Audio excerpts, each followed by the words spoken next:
So let me ask you, Martin, why did you decide to start a podcast? What's your objective here? I think we want to communicate. I mean, the whole thing with Rapaport from the very first day was about communicating. Right. So we had a Mac, one of the first Macs.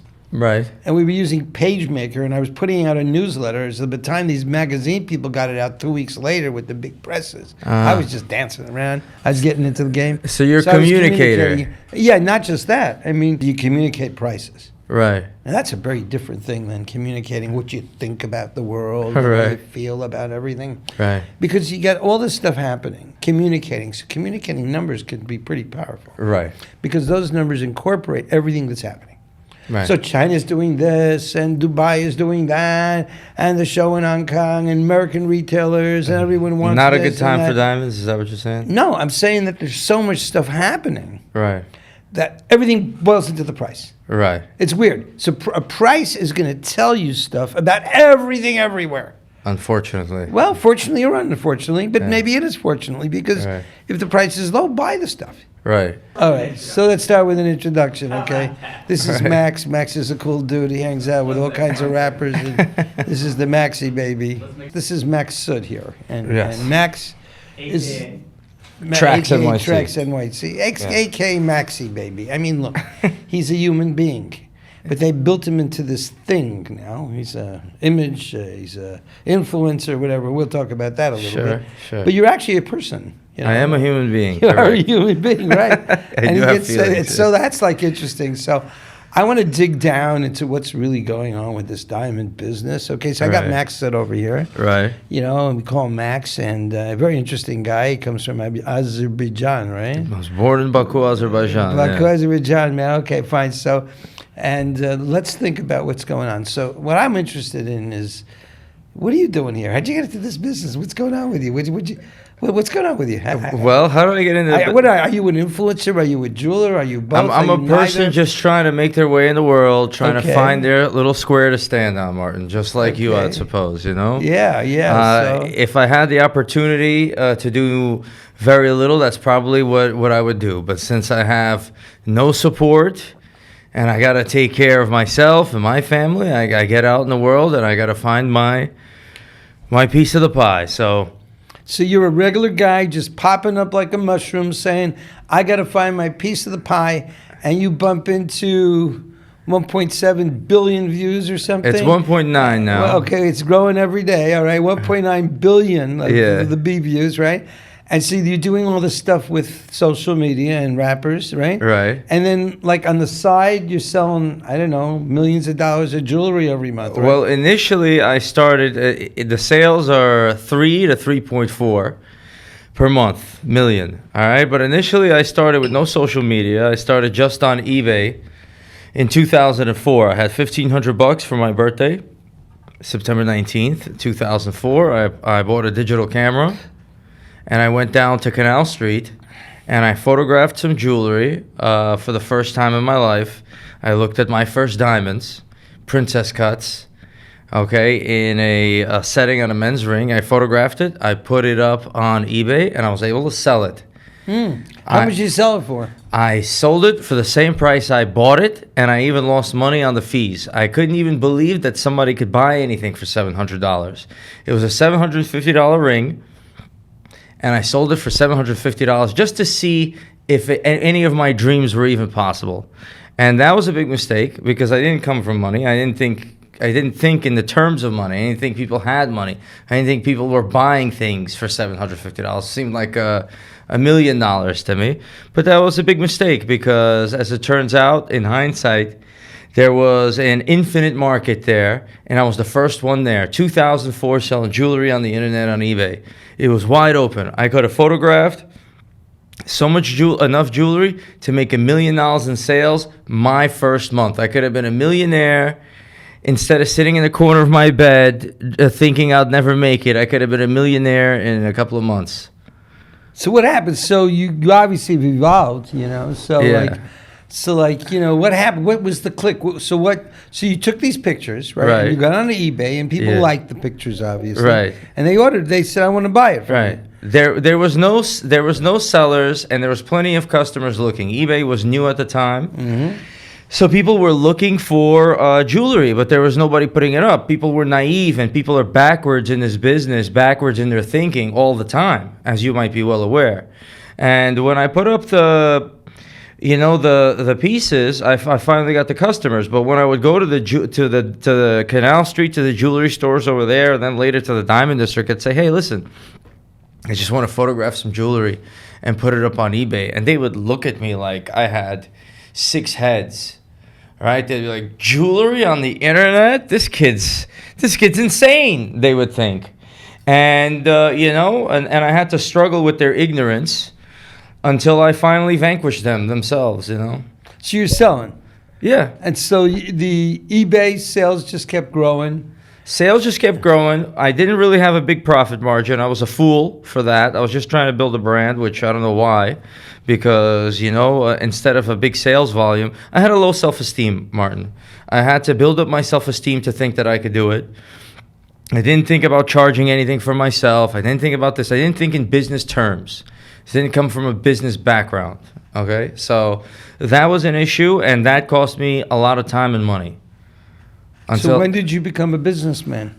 When did I become a businessman? After I got beaten enough in this industry, beaten down enough, and then I started studying. Warren Buffett really opened up my eyes to business a lot, actually, watching his shareholder meetings. And I'll never forget just one business example that really opened up. He bought a windmill factory that was going bankrupt for pennies on the dollar. And, how did he save this? You walk into a windmill factory. What are you going to do? How are you going to save it? What do you know about windmills? This, that, second, and the third. Turns out the easy way to save the windmill factory was to stop producing windmills, headaches, shipments, and just charge high margins on replacement parts. And there you go.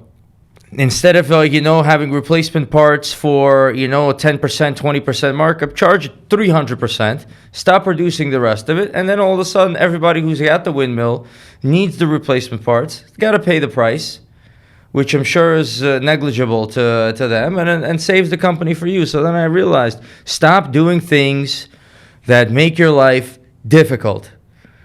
Period. Let it go. Stop riding the bicycle up the hill every day. Right. Give it up and only focus on things that actually work. And when you think of it and you think of how simple that is, stop dealing with people you don't like. Stop, struggling with people that don't want to change. Stop dreaming of all this nonsense and deal with the world the way it is and make your life easy.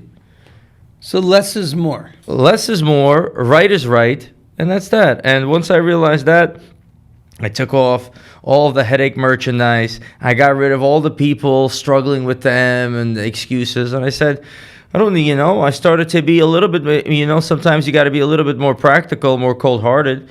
But you got to say goodbye to people that are not hacking it. No one's going to change or whatever or this or that. Forget about all that. Stick with talented people and hardworking people. Build a company of that. Say goodbye to anybody else. They throw you out the window if they had the chance. And, that's that. And now I keep my life very filtered with the people that I want in it and the things that I want to do. And that made a world of difference. And then furthermore, I started sticking to my skills, right? Because that was another practical thought. Why am I sitting here doing things that other people are better at than me? I'm good at communicating or social media or making videos or creative work. And by the grace of God, I like to say, I found that I was able to do that and complement this jewelry business. So long story short, I found my little path. I could have done it in 6 months. It took me 16 years. It's very unfortunate, but, here I am. So you're sitting here today, right? And you're doing, how often are you posting in social media? I mean, is it ongoing, like all the time? All the time. I mean, once every two days, once every 3 days, but it's all about quality for me, right? I have some videos, some individual videos out there that have 50 to 100 million views. Okay, so what does that mean? That's like coming up with a hit song. that's going to be played 20 years from now at a high school graduation, or 30 years from now at some meeting, or it's like something that really above. So the way you want to look at it and the way you want to describe it, can I just grab that paper and pen, please? Sure. Okay. The paper and the pen, please. Thank you. Yeah. So I'll just show so the audience could see. Every time you make a social media post, every time you make a piece of content, it's like a dot on a board. All right? And everybody's posting, and everybody's this, and everybody's that. So what you're going to have is you're going to have a big cloud of posts of mediocre stuff, low-level stuff. All right? It's going to look like something like this. I don't know if you can see it. If you could get above the rest of the crowd, okay, you're going to get a lot of attention, more than a reasonable amount, right? So if you could get something that is spectacular, right, that really separates itself, then all this attention is going to come to you because the algorithm will serve you above everybody else. Everybody's making content. They're falling in this cloud. Some are a little better, some a little worse, some a little this, some, and then when you have something exceptional, boom, it leaves everything behind and you get tons of attention. 50 million, 100 million views for the next 2 years, 3 years, whatever. And that's what I'm looking for. So I could go and I could make a mediocre video every 2-3 days, run around, grab something, show something, and that's great. But nowadays, I'm looking for, I'll take my time and I'll take a week's worth of time to find a way to make something exceptional, to make it a production where it's got lots of different scenes and melting and adventures and so on and so forth. And I'll try to hit that mark up there because doing one of these is worth doing 100 of the rest. So there's these super videos, these 100 million view, Yeah. 50 million view videos. So, like, is there any genre? Is there any way to describe, what they are, or Right. what makes them go to that huge number? It's got to be entertaining, educational, enlightening, enriching. It's got to be a lot of things, right? So one of the videos is, and then you have to go. It's on YouTube Shorts, it's 60 seconds. Every single second, something has to be happening. There can't be a moment where where I want to, whatever it is. It's dopamine, it's serotonin in the mind. So it starts with, I've got Rolexes here, I've got gold, and I'm throwing it in a furnace. Then it's melting, then I'm throwing a Rolex watch in there, then I'm doing this, then I'm in the safe opening it, then I have these 2 gold bars, then I'm doing watch negotiations, la-di-da-di, so on and so forth. So it has to keep going from the first second to the 60th second. Everything has to be pushing the mind upwards, essentially. You're trying to really... So you're flooding broker. You're flooding that person's attention span, and you're just going bing, bing, bing, bing, bing, bing, bing, and the person's watching it, and he's going... But it has to work. It has to be in a positive way. Yeah, but it's a lot of stuff. Think of your favorite film. What's your favorite films, Martin? I like the best TV show was whatever in the White House, West Wing. West Wing. I thought West Wing was the best, but it was a long series. It's a long series, but any episode, you're entertained through the whole episode, or you're looking and you're TikTok enjoying. Lately, I've been seeing take him in and have a cartoon, and then they're showing you the Roadrunner, or they're showing you Mickey Mouse and Jerry the cat, Right. and you're watching that stuff in the middle of Yeah. all this heavy stuff about Israel, and then you're watching this thing, and it's like, and you see the cat's chasing the mouse, and the mouse is here, and bang, bang. Right. And so I'm thinking about children's attention spans. Right. And I'm thinking about the role of social media in terms of communications at a very high level now. Right. Okay. If once people were reading really the Wall Street Journal, some do, but I would say the majority of younger people, they get their information on TikTok or on short attention span, short videos that then plant the suggestion. Yes. Boom. It's like boom, boom, boom. Correct. And maybe it's because that's how we perceive people perceiving things. Right. But I'm just wondering to what extent that's going to run its course. In other words, the only thing I think consistent is change. I'm looking at society and looking at artificial intelligence and Right. looking at the short attention span services that we give these Right. people, and I'm thinking, will there ever be a time when people are going to say, I really want deeper understanding. I'll tell you right now. And that vibe, like where is the social media going? Well, listen, there's Yeah. we're sitting here. We're not doing a 1 minute video, all right? Yeah, So yeah. there's podcasting out there sprouting out like mushrooms, Right. and it's becoming a more and more competitive field. But things are coming around. You're either watching it for a minute or you're watching it for 3 hours. Oh wow. So it's different ranges there. Sometimes people sit down with no time limit, and people enjoy this content while they're driving, while they're playing a video game, while they're doing something else. There was a point of time where I was, staying up until 5 in the morning, 6 in the morning. So I would listen to 3 podcasts, 3 hours each, with incredible people talking about incredible conversations. You're talking about 9 hours. I'd be playing video games or doing something and absorbing this information, and I had a fantastic time doing that.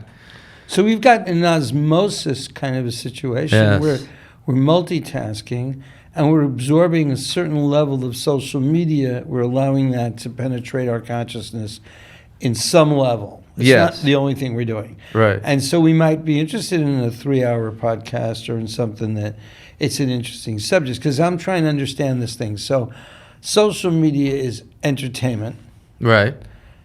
It's knowledge or information. Right. Knowledge is more where you really understand information, but maybe if it's Right. 3 hours, it's Right. knowledge, but it's information. It's also for Yeah. the individual. It's curated to the individual. Let me just get rid It's of all this right. stuff. Yeah. It's also curated to the individual, to make sure that individual is, gets what they want. I'm watching podcasts on the universe, on religion. I'm finding out information that otherwise I would never get to. Yeah, but it's feeding you also. But it's for because me. TikTok. That's what yeah. So that's not on this TikTok. idea of That's segmenting. on YouTube. Yeah. Yeah, the idea of segmenting information and then segmenting people and then curating the information to them. So you're not selling steak to vegetarians, Right. but you're selling, I don't know, nice veggie food for vegetarians. Right. And you're selling stuff. So I believe in that very strongly. But Right. it's a little weird because in emails I can segment pretty well, But with social media, it's much harder. I think I'm finding it harder to segment out to people that are, for example, interested in buying GIA graded diamonds versus people that are interested in buying fashion jewelry or Sure, something. sure. So I'm just thinking about that. But I want to go back to the social media power because I think we're doing pretty good there. Right. So we're talking now about different types of social media communication. Correct. There's the short, sharp, bing, bing. Yeah. And then there's the longer kind of stuff that you would be in the yeah. podcasts. And like LinkedIn Live, I think, is coming on really strong now, but they're Right. short ones, right? Sure. I don't watch LinkedIn, but yeah. But And what do you think of TikTok now? Do you think TikTok is the new email or here, look at the world, right? So there was once fax machines, right? Right. No one's using fax machines anymore. No. Right. No. But I remember a world before there was fax machines. Okay, yeah, that's how old I am, man. So then you go now and you say, okay, there's email, and then there's TikTok, and you start thinking, well, maybe email is going to go the way of fax machines. Right. Maybe not. Maybe TikTok is going to be, and video communications are more important than verbal, Right. written communications, or maybe, Right. See, I don't believe that the world ends, and that, hey, we're going to stop doing things completely the way we were, Right. So I'm thinking that you're going to have that short bang bang to Right. get people's attention. Right. There's this piece in your brain called Broca that filters everything out. So you Right. want to surprise Broca, Right. okay? Like pouring ink into a fish tank or something like Right. that. Right. Okay? Right. And then there's this knowledge component. Right. Not so much. Do people really want knowledge? Does it impact their jewelry purchases? And because one of the things I want to understand is, okay, you can do all this great stuff that you're doing Right. with Well, let me social answer media. that question. Yeah, right? yeah. I'm really. Do people interested. really want knowledge? Yeah. They don't want it, but they'll take it if they'll get it, right? If you give it to them in a convenient, comfortable form, they'll take it and they'll love it. So the people, unfortunately, the masses out there they don't even do what's good for them. Do they want to be healthy? Do they want to live long and be? Of course they do. But are they going to sit here and eat poison and eat candy that's got carcinogens? If you put it in front of them, yes, they need guidance. So they will accept the knowledge if you give it to them, if you stimulate their minds in the proper way. That's really why I work on that. I give them knowledge about diamonds, I give them knowledge about this, and then they're thankful. But if you don't present it to them and you don't get to them, you don't indoctrinate them, you don't give them the propaganda, then they're going to go and they're going to worship the idols. This is like Mary Poppins, a little sugar makes the medicine go down. So what you're doing is you're putting entertainment, bang, bang, together with some knowledge. Right. And then the people are appreciating the knowledge, the Yes. thought leadership, and you're giving it to them in a way Right. which is going to attract their attention. That's Because right. The problem is there's too many dots. There's too much stuff out there. There's too much data out there, but if you could break from the fold and stand above. So how were you able to do that? You obviously with Trax you've been able to do that. Right. Do you have to curse that much? I mean, do you I don't have to- I don't curse that much anymore. You know, I'm growing up. Okay, so you're growing up. Okay, but let's go back to this thing. Like, so how do you manage that? How do you manage to have that Right. combination of entertainment and knowledge that you keep the guy's attention, and then you could feed him something about diamonds? It's showing them something they've never seen before. I'm melting gold, okay? I'm casting it. I'm showing them the inside of the factory. Instead of taking them for a 1-hour tour of how casting is, I'm telling them what's important. I'm not wasting their time. I'm thinking about the other person. I'm telling them what's important about a diamond, right? Or one video that's got 50 million views or something like that. I take a moissanite and then I take a diamond. And I start and I light them both on fire with a lighter. And first, as soon as you see that, you're like, what the hell is this guy doing? You need to know, why is this guy lighting these two stones up with a lighter? So I heat them both up, I put them on an ice cube, and I show how one goes deeper in the ice cube than the other because one retains more heat than the other. Then I take those two same stones and I put them at the end of two sticks that are, secured. And I rub one against the other, and I show how the diamond scratches the moissanite, but the moissanite doesn't scratch the diamond. So I'm dispelling the illusion that moissanite is the same, or it's this, or it's that, or it's here, it's there. I'm saying this is a different crystal. It's softer, and it has different properties. So, How many people saw that? maybe 40 million people so far, but they keep watching it. It's going to go in perpetuity. I see.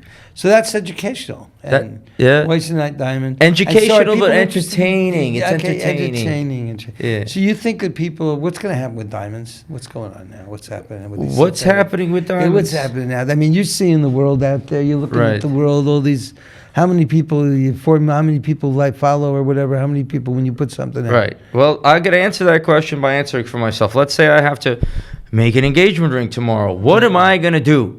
Me, personally. I've been in the jewelry business 20 years. Right. Okay. What am I going to do? I have to, am I going to buy an expensive sapphire?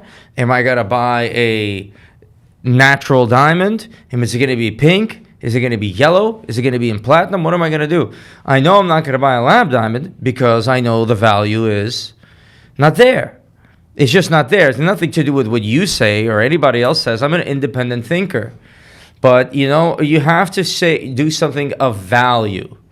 Okay, it has to be something of value. So if the value is going to continue to be there, right now there was a ripple of excitement in the diamond world because of those big diamonds that were found.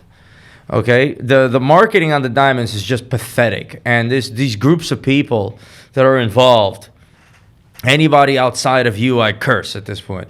Oh, curse! So wait. So this is a big subject, man. So you think that It's pathetic, Martin. It really is. diamond sad. marketing is really not... Oh my God! This De Beers and how they just twinkle and these people are so stupid. So how should they do it? Well, you found a massive diamond. The world is very interested in it. And there was a few little social media scenes of the president of Botswana with it in his hand, and he's amazed and this and that. Other than that, we don't know anything. We don't see anything. You could really get the world excited. This has been thousands of years of mining. Mountains have been dug up, and we find something that's this size, that's rare, that's made by the earth. Where's the excitement? Who understands what? It's a big diamond. Yeah, okay, great. So what would you do with that? I don't know, but I would. There was the whole story. We've had this discussion many, many times. What is Botswana? What is the diamond? What are the diamond mines? What are the diamond workers? What is the diamond actually doing? What are you doing when you buy one of these diamonds? None of these questions are answered. So we should do a lot more talking about this diamond. We should do a lot more. We should show a lot more. Botswana is the story. You know, it's like God, like you said, you know, he threw this big diamond in there. How much more do you want him to do for you? You know, Yeah. he gave you the stone. What else do you want? It's up to you to do the rest. It's up to Botswana to do the rest. And they got to wake up. They got to get busy. Yeah. I'm still digging into this. So let's understand this. So you have this social media bunch of people that you're interfacing with, Right. right? And then you have this diamond jewelry and general jewelry. Before we go any further, Yeah. just an idea popped into my Good. head. I love ideas, man. Okay, Go. so you've got this diamond, right? Yeah. I don't know what it looks like. I don't know what's inside of it. They should document the process. Where the stone was found. This is Right. your opportunity of generations upon generations. Tell the To story. show how a diamond should be tracked. You're talking about the largest diamond ever found or second largest or whatever, aside from the queen's crown or whatever it might be. Show how it's found. Show how it's scanned. Show how it's cut to or whatever, or the final product is, to get people to understand the journey of this large diamond. Then they could perceive the journey of the diamond that they're going to buy or already own. Okay. I love what you're saying. So let's look at it so we were thinking about what's going on in the diamond industry today, and obviously there's a lot of politics with China. They're not buying stuff. They went communist, okay, and that's, out there. And then there's this issue in the United States of synthetics and stuff. And then there's this big thing about marketing. And you're saying, guys, why don't you market your natural diamonds? Why don't you tell the story? Mm-hmm. Okay? Now, do you think influencers could play a bigger role in marketing natural diamonds? Yeah, of course. How would that work? I mean, we've had this situation with what's his name, and I was talking to him, and Right. everybody got all excited, and no, synthetics are better and stuff. So, Forget about what they're doing, You're man. poking the bear. Well, tell me, what should we do about this? I mean, An influencer that's about to propose to his wife. Again, he's in the same situation I might be in. Yeah. What is he gonna do, Martin? What is he gonna do? Yeah. Millions of people wear the same sneakers he wants to wear, the same shirts, drive the same car. Now this person is making a once-in-a-lifetime commitment decision. What is that person going to do? Right. So, like, if he doesn't have money, he's going to try to buy a synthetic. Yeah, but he does have money. I mean, he That's- doesn't that's have the money. question. That's a sob story. Yeah, I don't so have I'm money. I don't thinking- have I'm arms. I thinking- don't have I'm legs. I don't have I'm this. thinking if people don't have money, they're Right. even trying to sell people diamonds that don't have money, 2 Right. months salary, whatever. Right. They'll buy synthetics. Sure. So the rich people, though. Right. But can we interface with them on social media? Yes. Because I'm looking at you. You're dealing with everybody. You're talking to millions and millions of people. You can't segment them out. Right. How do you get that to interface with the idea of selling diamonds or selling? We're trying to lay Yeah. the foundation. Yeah, All yeah, right, let's just forget about understand. anything else. It's me Yeah. and Martin, and we're trying to lay the foundation of how the civilization is going to commit to marriage for the Right. future. How is that going to play out? What are the social construct around that? And how are we going to change it from one thing to another? Okay? And these individual people, these couples that are going to go and get married, let's say all the popular couples are going to get married over the next 10 years. Yeah. If you could strategically influence that with them on their story, on their engagement, which is a big deal. People are always curious about that. I've done that already. In Dubai, I've done that with the engagement rings and the GIA certified stones going around the band and all that other stuff. People are very curious on how that's done, and you have to get involved, and you have to, instead of letting people roam around freely, put them in a general direction of how the future is supposed to be. Is the diamond trackable? Is there something going on with GIA? I mean, we only me and you, or perhaps only you, know all the players in the game. What the hell is De Beers doing? What the hell is Botswana doing? What the hell is GIA doing? What the hell is Rapaport doing? And the retailer, and so on and so forth. Make an adjustment here. This has to be on the certificate there. Botswana should be doing this. The influencer should be doing that. You put all these pieces in the right order, and you're going to get a beautiful melody, and you're going to set the course to the interests of all parties, of society, of influencers, of retailers, of manufacturers, of minds. Everybody should be in perfect harmony in the proper interest. So you're saying something. You're saying something can be done. You're saying if we're sitting here today and we see 50% of the goods are going to synthetics, which maybe it should be that way because 50% of the people don't have the money to buy. That's naturals, right. Yeah. And then you're saying that there is action that the diamond, gem, jewelry industry should take in a unified way, and maybe have influencers and maybe have people talking about natural diamonds. There's always a way. There's always a way. I mean, listen, if you grade this industry right now and how it behaves, I'd give it a C+. It's just making it, and that's it. I'll never forget. I mean, I know, and this is what you know of cursing. I don't need to curse. I don't need to say anything. But in situations like this, I get angry when I look back. Okay? I come as a young man and I say, hey, guys, let me photograph some jewelry and let me take pictures so I could put it on eBay. Internet, they're laughing. They're looking at me like I'm stupid. They're this, they're that. They wouldn't give me a job for $8 an hour. Okay, for $8 an hour, so I could sit here. Any one of them could have gave me a job. I could have photographed. I would have made them millions upon millions. If they would have invested $5,000 in me, they would have had a $50 million return. Wow. Okay, but they laughed at me instead because they're ignorant, because they're stupid, because they only do what they see other people doing. Okay, and that's somehow their fault, and that's on them. But what does that amount to? That amounts to that. People, and then, what's the sad part? And then everybody, little by little, started piling in on eBay. And then they started chasing me around, and they chased me around today. Come to me. Come to me. What are you asking me to come to you for? Yesterday, you were shooing me away like a fly. And now you're sitting here and saying you're begging me to come over and do business with you and so on and so forth. And it seems to be of the same, similar, in all stories. Because I remember I was talking to a gold vendor. And they were like, Martin Rapaport's my friend and it's whatever. And they're like, oh, yeah, Martin used to come out here with his price sheets. And they were like, what do we need your prices for? What do we need Martin and his little sheet of prices? Because they're ignorant. That's what it is. So you think we can change this industry? Yeah, you better believe it. So we should change it. We should do whatever, or we should live up to our highest expectations under God here, Martin. And so, we should do more descriptions and discussions about natural diamonds. Yes. Why they're different, how they're different, the unique selling proposition for them, and how they retain value or not, or whatever it is, okay? Right. And you think, how important is bridal versus, fashion jewelry or other kinds of anniversary? That is the core of it. That's the center of it. You feel that bridal's the core? Yeah, that's the center. That's where the diamonds become, what am I going to get this girl? What am I going to do? Okay, let's simplify it. None of all this extra stuff.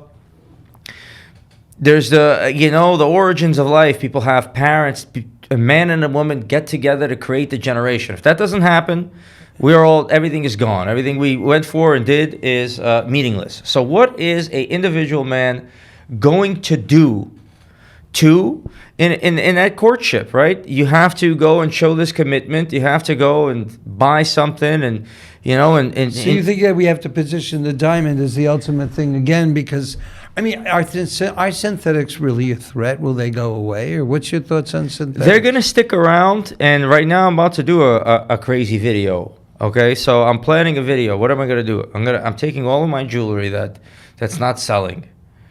And all custom pieces that no one paid for and all sorts of stuff. And I'm running it over with a big truck. Okay? That's going to be driven by a celebrity. Okay. Okay? All right? So you see that, and I'm going to say this is a very important business reason on why I have to do this. So you think this guy crazy is the first person. Obviously, but yeah, okay. That's the first. Then you see a celebrity, and then how did he get here?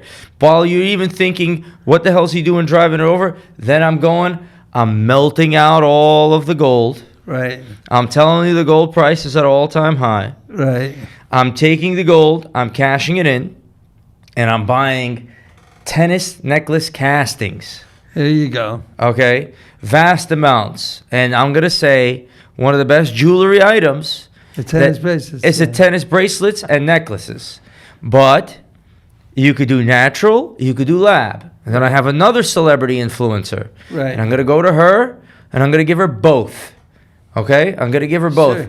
and I'm gonna say this one, and she could pick which one she likes more. Right. This one's got the bigger sparkle, it's got the bigger stones, it's VS, but this one is natural. It's Yeah. from the earth. It has a special aura. That's one of the things. Aura. That's one of the things that the kids are saying now, right? It's a very big word that in Gen Z and whatever, Gen A, who knows? Okay. Aura, right? They like, so this has aura, or he has aura, or this and that. Okay. Something special about it. Something is glowing around it. Natural diamonds. So how long is this video going to be? 1 minute.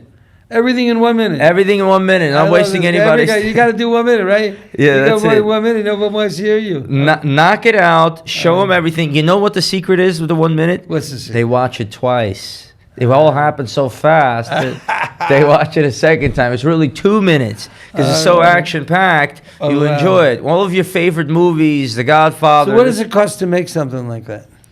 Doesn't cost anything. Well, it costs your time. Your Okay, camera. it cost me Mickey, you got it's your a guys. Sunday afternoon. Listen, I could do it. I like to do it on the cheap. All right, I could do it without having a lot of capital, without having a lot of investment. Right, you just melt the stuff. in. I'm melting it. I'll make money. I'll make a profit. Now, you could sometimes work your way, but why would you climb to that top branch to get that fruit when there's a low-hanging fruit right here? Got it. Once we knock out all the low-hanging fruit, then you worry about the big production and an engagement party on the moon with NASA. Yeah. You know, we don't want... Simple stuff, straight stuff. Yeah, stick to And the simple. authenticity is what counts. Yeah. right? You got to be yourself, right? Got to tell the truth, and you got to tell the story. The internet Yeah. is very, very interesting. It'll know anything that's out of place. You could fool one individual, but on the masses, someone will spot it and someone will do it, and in the comments, you'll be obliterated. It's better to be, and you know what I'm saying? I was doing a video with a girl that works for me, and you know, she found a casting in a scrap bin Yeah. that she wanted to use. So now she wanted to, you know, get the scene, put it back in there, and look for it. I'm like, no. If you didn't capture it, you Yeah. didn't get. That's it. There's no acting. There's no. If we're acting, if we're doing a movie, we're doing. If we're being honest, we're being honest. Just tell it like it is. You don't need to act like if I film me entering this podcast and going through the door the way I did, or I pretend, oh Martin, hey, how are you? Yeah. No. Because where's- you're not fooling anybody. So where's this going? What do you think is going to happen in this intersection between social media and jewelry? I mean, what Goes where what we does take it it. look like 5 years from now? I mean, you know, if you could do the good stuff, like, you know, would people be wearing virtual jewelry? Will they be, you know, how do you see the social media interactions, and does every jeweler have to be an influencer? It goes where we take it. You know, someone could have said, well, where do you see cell phones going, you know, in the year 2000, you know, 20 years from now? That it went where the leaders took it. Steve Jobs is with the touchscreen and his innovation. Back then, again, you know, the ignorance of the masses. If you don't have a keyboard, nobody will use it. It's not this, it's not that. You had, you know, this is a different industry, but we got to show exactly how people think. There's a clip of Steve Ballmer, CEO of Microsoft. Yeah. And he sounds so stupid. Yeah, I remember So that clip. I remember stupid. that clip, yeah. He's like, well, you know, talking about the iPhone. Well, we have the market now, and you know, the iPhone, it's not really an email machine. And you know, we got this. And just, man, you don't know what the hell you're talking about. You sound like you just fell out of the sky and got lucky to be where you're at. When that's really where the world, where the innovators to see the world the way it is, are the ones that push it and do it. So it's up to the leaders to decide where it is. That's where it's going to go. What are leaders? What do you think of the diamond and jewelry industry? Where are we going here? What's this leaders? Who's going to take us? I'm going to do my best to play my part. You're Yeah. playing your part. And I want something that that talks about what we've been discussing for the months and months and months and months now.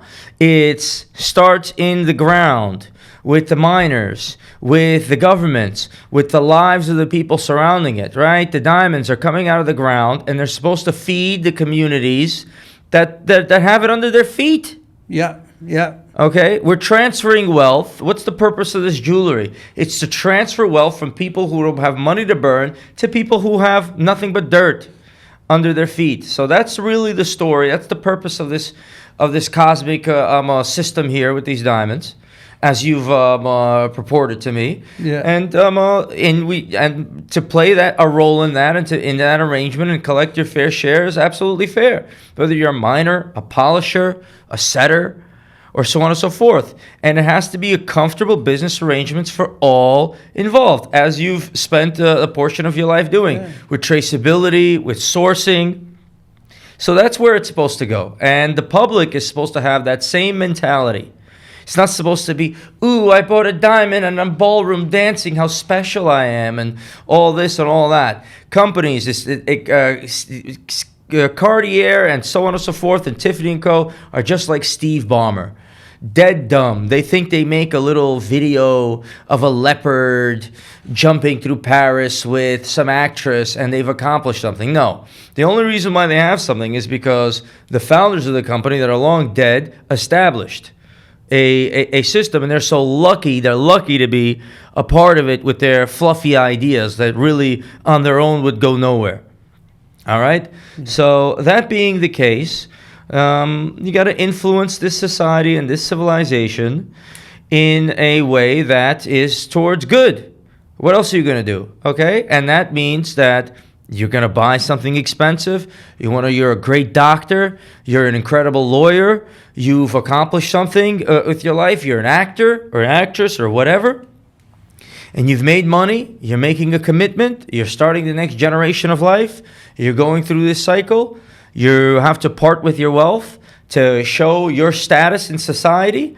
You part with that wealth by transferring that to wherever this stone goes from in a safe, fair, and honest way. That's the goal. That's the game.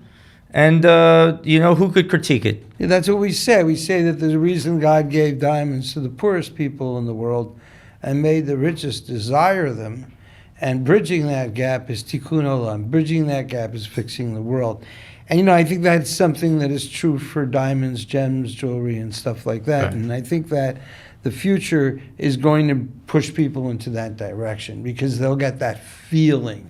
I did something good. Look at this ring I gave her. Look at what's going on. This made the world a better place. This helped people. So I think that's a message we can all focus on. And I think that's where we need to go with it. That's where I'm going with it. That's just where you're going with it as well. Yeah. So, I was interested in you because I saw your store and then I saw TraxNYC and I went online and I looked at some really crazy videos and you were showing synthetic diamonds and natural diamonds. But then I invited you to come to Sierra Leone with me. Right. And I was surprised that you said, okay, I'm coming to Sierra Leone. Why would you be surprised, Martin? Because, people, they talk the talk, but they don't do the do. I'm not but with you those do the people. do. So that's why we're doing this stuff. That's my favorite thing to do. So this over here is the Peace Diamond, man. This is this actual, it's a copy of it. And we sold it for, I think it was $6.5 million to Lawrence Kraft. Yeah, we get this. And then we ended up with a village. Actually, a 250 people village. With a school and with a... So that diamond actually caused all that stuff to happen. So I was curious, what is your feeling about what you saw in Sierra Leone? And do you think that can make a difference in terms of the world? And that we can really get this thing off the ground, that diamonds easily do make the world a better place? Do you think that messaging can come out? Listen, the truth is unstoppable. Okay? If we were trying to conspire and come up with a lie to fool people, I don't know what's going to happen. But the truth...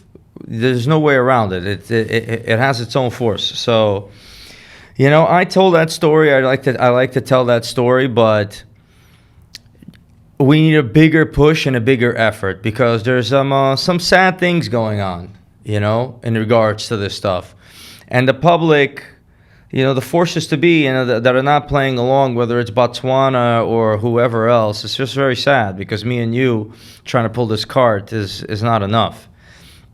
So, I told this story and a lot of people loved it. In the full video that I did, if you read the reviews and how, like they praise you in it. Okay, if you watch this one video that my guy Jelani did, he told the story, of us and that trip, and he edited it wonderfully, and then you read the comments. It's all in the comments where people are not restricted. What they're saying, not to your face, but what they would say behind your back, the ultimate truth. And they're saying, wow, Martin Rapaport's a titan. Oh, you guys are this, and the heart is that, and oh my God is this, and all that. If you tell the actual story, you have to break through the snobbery that's been developed for hundreds of years here of I'm getting a diamond and these poor people are going to be digging in the ground and they're being abused and it's blood this and it's blood that. You got to tell that story. And, that's why I was so disappointed with Botswana and how they're moving and what they're thinking. They're so stuck in that backwards mentality that's hurting themselves. And that's really the challenge here. Okay, because it's an incredible opportunity, and I still have some of the footage, and I am making one more video. I needed this thing to finish it because I didn't have the example of what was found. There it is. So I'm going to be filming this before I leave and so on and so forth, and I still have that footage because it's kind of timeless. Okay. And I'm going to be putting it up on YouTube and whatever. But that video, it's got, I think, 250,000 views, but it's 30 minutes long. It's our entire trip from beginning to end to Sierra Leone, and the people are standing behind it, and it looks beautiful, and there's plenty of opportunity there. And just on the economics of it, in Sierra Leone, the land is cheap. There's labor that's cheap. There's plenty of opportunity there. The ground is fertile. Listen, you clean up that beach, you create a normal sewer system, you put up a hotel, and you can have an incredible destination area. Okay, you legalize marijuana and some other thing over there, and you're going to get tourism for all sorts. Right? One of the examples of New York, or so on and so forth. Now you go down the street, marijuana smoke up and down the street, so on and so forth. It's all over the place. If New York did that, instead of doing it as a Johnny-come-lately, in the 90s and taxed it, we would have, a bridge to the moon. But you can't come a day late and a dollar short on these ideas after California, after Colorado, after they're growing, after they see their money, their eyes opening for the money, the governors, this and that. Well, we're missing out on money. It's disgusting how stupid these people are with all of these matters and how the opportunity slips through their fingers over and over and over and over and over again. But economically, the opportunity is there in Sierra Leone and so on and so forth. So that's the story of diamonds, and it's the truth. People, I was arguing for months. I almost had an anxiety attack. I did have an anxiety attack. Arguing for months with people, diamonds, leave Africa alone, this, that, so on and so forth. There's some rabble-rousers, and there's not enough leadership. Listen, you have a backyard. Somewhere in that backyard is a five carat or $250,000 diamond. Do you want to dig for it or not? Do you want to dig it up? It's up to you. Right? You know what I'm saying? No one's forcing you. It's up to you. Dig it up. You don't have to go hungry for 3 days while you dig. Dig. Didn't find it? Have lunch. Come back. You're tired? Take a break. Find your stone. Make sure you get your money for it. Make sure you want to go about it. Cut it yourself. Certify it. And get the top dollar. You could go. You want to go and cash it in right now and go buy yourself, a new motorcycle or whatever. You do that. Make it fair. Make it honest. Make it transparent. Somebody wants to get engaged. Some amazing surgeon in Dubai or whatever, made a career and he's been doing this his whole life. He needs to go get engaged to his girl. He needs that stone. Do you want to give him that stone or not? And let me ask you this. If you were the head of president of Botswana, and you see the threats coming from synthetics, right? Yeah. What would you do? I would market and cut and certify my own stones, and I would market them myself. I would invite people from around the world. I would show that I would emphasize the scarcity and the rarity, that our mines are not here to be there forever. That the type of diamonds you get here, you'll never get anywhere in the world. And our stones are a point of pride that are on this planet. And I would market that, and I would say that, not only are you getting this diamond, but it's having this effect on this society. And I'll do that with influencers, and I'd funnel infinite amount of money, and I would be very, very aggressive in that matter. I'll never forget some of the things you say. Like I'll never forget it. You said, you told the president, you told somebody, take 2 boxes, one with rough, two boxes of rough. One you cut and polish yourself, and the other you keep rough, and you see what the return is on both sides. It's a business 101. Yeah, definitely, yeah. And hopefully they'll do it one day to be able to discover what's going on there. What about colored stones? What about all the other things in jewelry? Do you think that because of the synthetic diamond business, now people are more into colored stones and they're looking at other things in the jewelry industry? Where do you see the future of the jewelry industry going? Yeah, that's happening. But listen, colored stones is an exclusive, expensive thing. It's like saying, what about fine art or whatever, or, Renaissance? Listen, I've been in business. I make money. I get money. I want to buy a nice car. I got to buy a piece of property. I got a long way to go before I even care.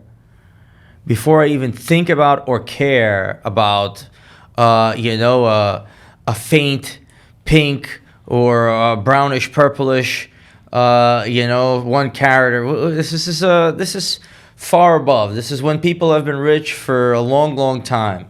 That's the game. So that's for the average person. That's few and far in between. And even if they did care or didn't care, there's still not enough to go around of those crazy, amazing colored stones. Yeah. So you think that's gonna be different? And what's with these rappers? What's going on with you and the rappers, man? These people, they talk fast. They smoke a lot of marijuana. Yeah. I mean, they look different. I mean, so was that part of your introduction to jewelry because you were hanging around with? So why do rappers like jewelry? Teach me about rappers. Right. I'm the rap guy. The hip hop industry and the overall social media thing. When you're growing up poor and you can't have something, you want it even more, right? You want it even more, right? You're growing up. I can't have this. I can't have. You have a desire for it, and then when you do get it, you stand out completely. You got the big gold chain. You get big gold piece. You're doing something, right? What does a man want to do? He wants to imitate the Most High. He wants to be up there. You want to have precious things, so you want to adorn yourself as though you are special. Right, I've got the crown, I've got the staff, right? I'm the king and this and that. So that's, human nature. And in the hip-hop industry, it became something to talk about, to boast. Now, I got only VS's, and I have, 30-pointer tennises, and I have this, and I have that, and I have this because I'm more successful. I'm better. I'm smarter.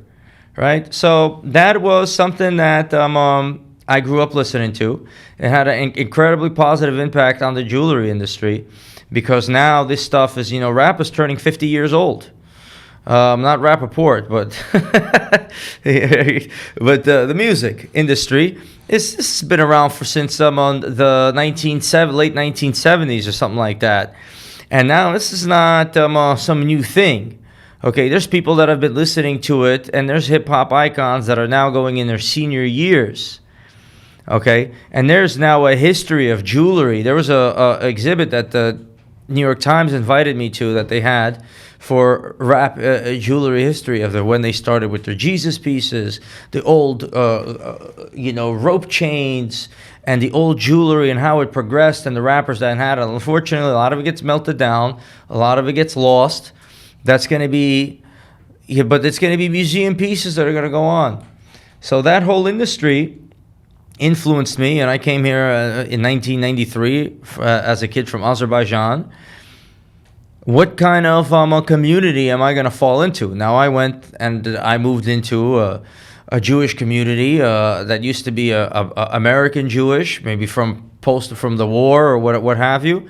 Forest Hills, Rego Park area. Then became Baharian Jewish community as immigrants from Russia came over there Russian speaking. I came into that, and that's a community. That's the core of the value system. But you're going to grow up and you're going to get influenced. So you're getting influenced by music, by pop. Are you going to get influenced by, different types of cultures? And the rap music grabs the kids first. It gets to the kids way before the rest of the stuff. I got influenced by that culture. I listened to the music. I dressed with the clothing. And I enjoyed the jewelry. That's why I wear a little pendant. I have a little diamond watch. I wear a couple of bracelets, or I put on some jewelry once in a while when I want to kind of adorn myself and in my own little style. So that's pretty much what it is. Hip hop influenced the diamond industry in a vast way.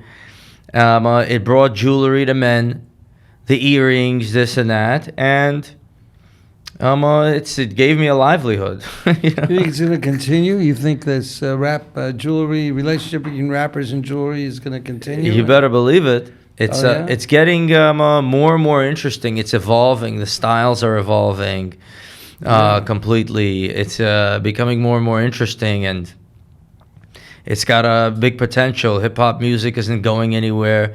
It's spreading around the world. More and more as more and more generations, more and more societies, Japanese rappers, Ukrainian rappers, Albanian rappers, Indian rappers, you know what I'm saying? They're all going to go with the jewelry, you think? They're all adorning themselves, and they're all boasting about their success. That's the way things are happening. That's really good. Everybody's playing their game. I remember, everybody had a polo shirt. What's polo? Polo is a sport for rich people. Yeah. You got to have a horse. Horses are expensive. Okay? Where are you going to get a horse from? You're riding around on a horse and you're hitting a ball I'm wearing a polo shirt as a young man. I don't know. I don't have a horse. I don't have playing any polo. But you're trying to be the affluent. You're in the Hamptons playing polo, or you're in a Rothschild retreat or whatever the hell it is. You have nothing to do with that community. You're not there. You're not nobody there. You're not even on the radar. But you're trying to fit into the top of society over there. So you're wearing a polo shirt over here. You're mixing and you're doing this. Lots happening, Martin. Lots happening in the society with AI. Things are going to change fast. Yeah, what do you think with AI? What's going to happen here? A lot's going to happen. Things are going to change fast. And it's going to leave us with something. AI is going to do a lot of things, but it's not going to do everything. It's going to leave. It's following a general trend. Okay, it's following a general trend. The trend of society. A couple of thousand years ago, from dusk till dawn, we had to work, farm, plow, so on and so forth. Little by little, we got more and more free time to do the more things we want, right? Finer clothing, finer food, so on and so forth, to spend time having conversations, to be podcasting, to be entertaining, and to be entertained. So we're going to follow that general trend. We're going to do away with more and more of the labor, with, the restaurants, you being a waiter and being this. How that's going to play out economically is a big question mark.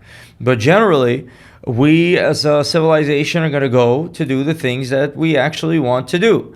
What does Martin Rapaport do now that he's got the free time? You're not sitting there picking up phone calls and trying to sell. You're doing the things you want to do as you progress in life, and trying to make your impact or work on the projects that you really want to work on to make the changes. So if we adhere to the laws of Moses, we're gonna stay in the promised land. But if we stray away, we're gonna have a lot of problems. And that's the same thing that's gonna happen here.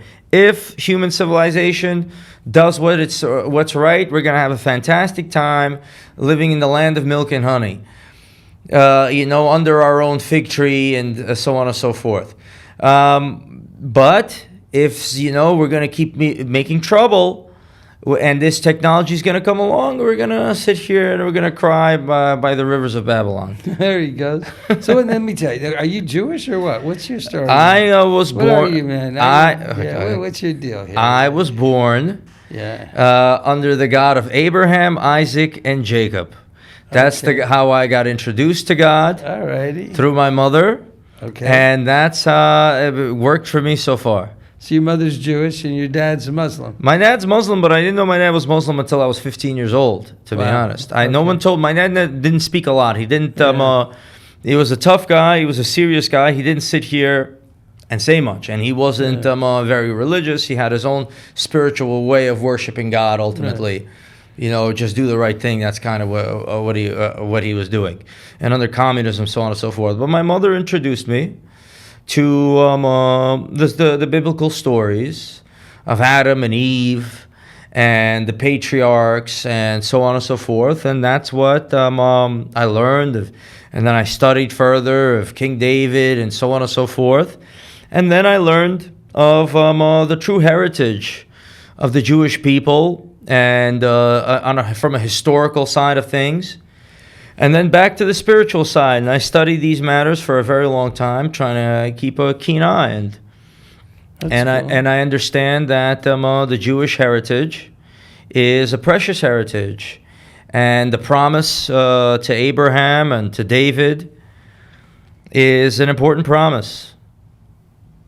So how'd you feel making that big star? I feel making that big star? Yeah. I mean, I loved it. This is a very tough time for the Jewish people, and I'm not happy about a lot of things, but I have to play my part in the community as best I can, and I'm always there to play my part and show support. A lot of people would shy away from the star right about now. There came a lot of backlash and a lot of this and that, so on and so forth. But I'm here to carry my burden and to whatever extent that I can to show support. But to show support for what? To show support for Judaism and to show support for Israel as I see it. Through Abraham, Isaac, and Jacob, and that covenant.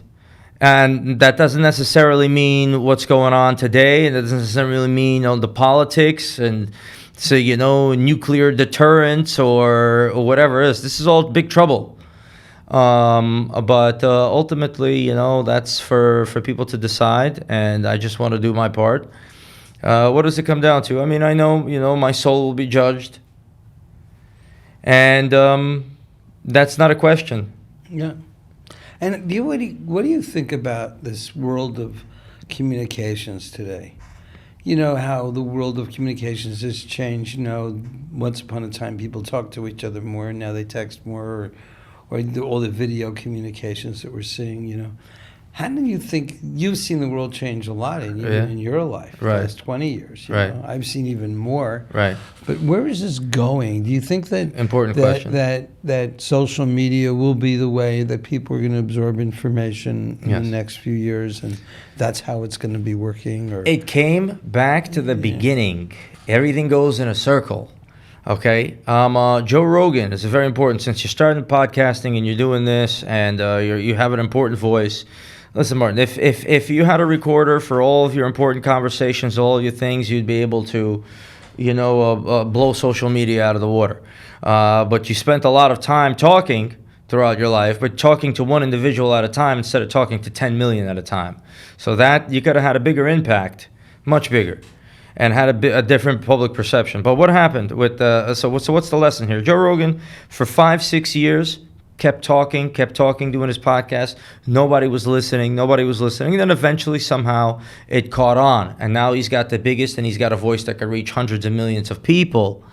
okay, through 3-hour conversations. When he started, people told him, no one's going to listen for 3 hours. You got to make the snippy, this, that, here and there, and so on and so forth. No.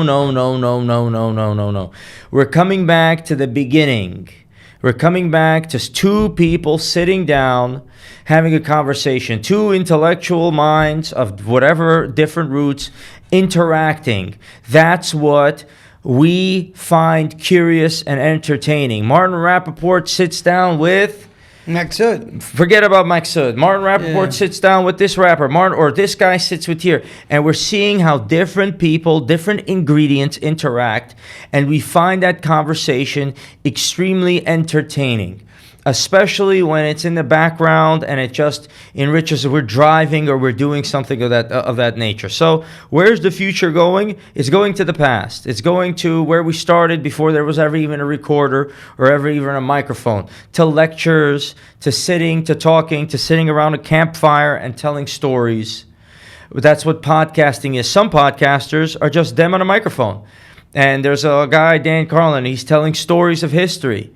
And so on and so forth. And we're going to the top entertainers, to the top intellects, and absorbing it. You know, throughout time and space. And the AI is going to play out. You know, I'd love to hear what's a podcast between Socrates and Caesar going to sound like. You know, maybe AI can synthesize that. I don't know. Interesting. Yeah, interesting things like that, and these ingredients are playing out. But what we find out is this all this plays out. It's coming out to the beginning and the end. All right, you have the 1-minute snippets of information that when you're, bored and you're waiting for the line to move forward, and you pull out your phone and you do this, and then you have. When you sit down at home and you're having a dinner or you're doing your chores and you're having the podcast playing and you're listening to your two favorite people having an important conversation at the same time about something, and they're discussing it. And, how do the podcasts work? You got the guest, you got the host, and you got the topics that they discuss, right? Sam Harris sits down with this guy and they discuss atheism and this and that and so on and so forth, and whatever it might be. So that's kind of where it is right now, and it's growing and growing and growing. And I keep my finger on the pulse, and I am seeing great people sprouting up little by little, and they're taking more of the market share, strangling out cable and all this other nonsense. In the 90s, you turn on TV and you would watch the dumb sitcom with the stupid one-liners, giggling. That can't get 5 minutes worth of play right now, because we're not watching this synthesized thing because there's only 11 channels and we have to watch, and the whole country's watching the same dumb nonsense and going to work the next day and then dressing and acting like that. Right now, it's back to freedom, democracy. Because of YouTube and social media, it's democratized. Everybody has a chance. Everybody has a voice. And the smart ones, little by little, percolate upwards and gain an audience. And as long as we keep that democratic availability where the channel isn't controlled by the radio station that tells you what to listen to, we're going to have the best people get up and entertain us.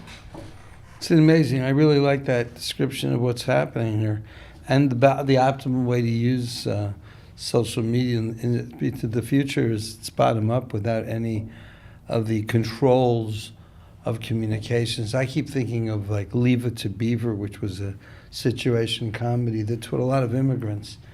This is how you act in America. This is how you send your kids to school. This is how things work.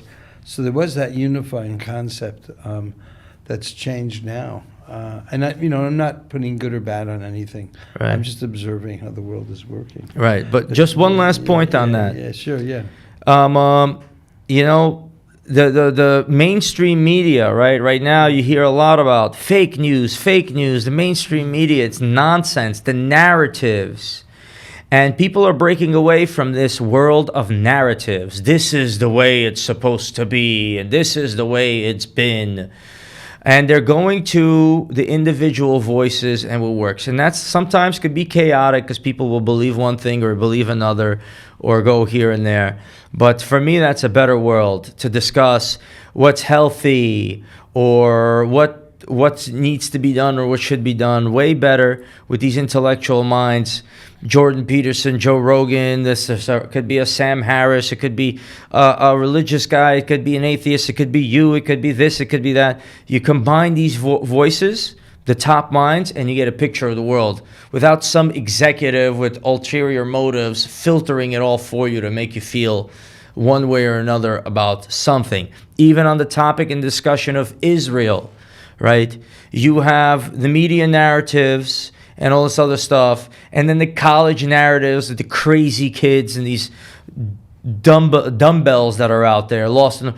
And then when you hear the serious discussions, you hear a Bill Maher, you hear one thing, you hear another, and you could paint a picture of the world. And it's much better for everybody with the organic growth of the intellectual minds than the self enforcing trend of what people think. People think this, so they assume that that's the case, so they assume that that's the case, so they think that, and it repeats itself over and over, which is not a great trend. And just one example I just want to cite. We were in my cousin was getting married, and we were in Athens. And they have at Athens, the changing of the guards or something like that. And they're wearing all these ridiculous outfits and doing all these ridiculous gestures. And I'm watching this.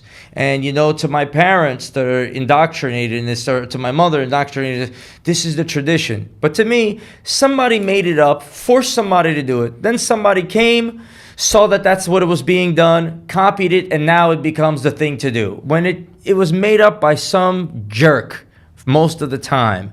And it's, nonsense going forward. So a lot of things in our society, a lot of conceptions, some of them have a kernel of truth. Some of them just are floating around, waiting to be swatted out of the sky.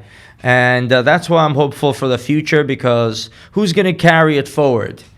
It's going to be the leaders. Who's going to lead us out of the house of bondage?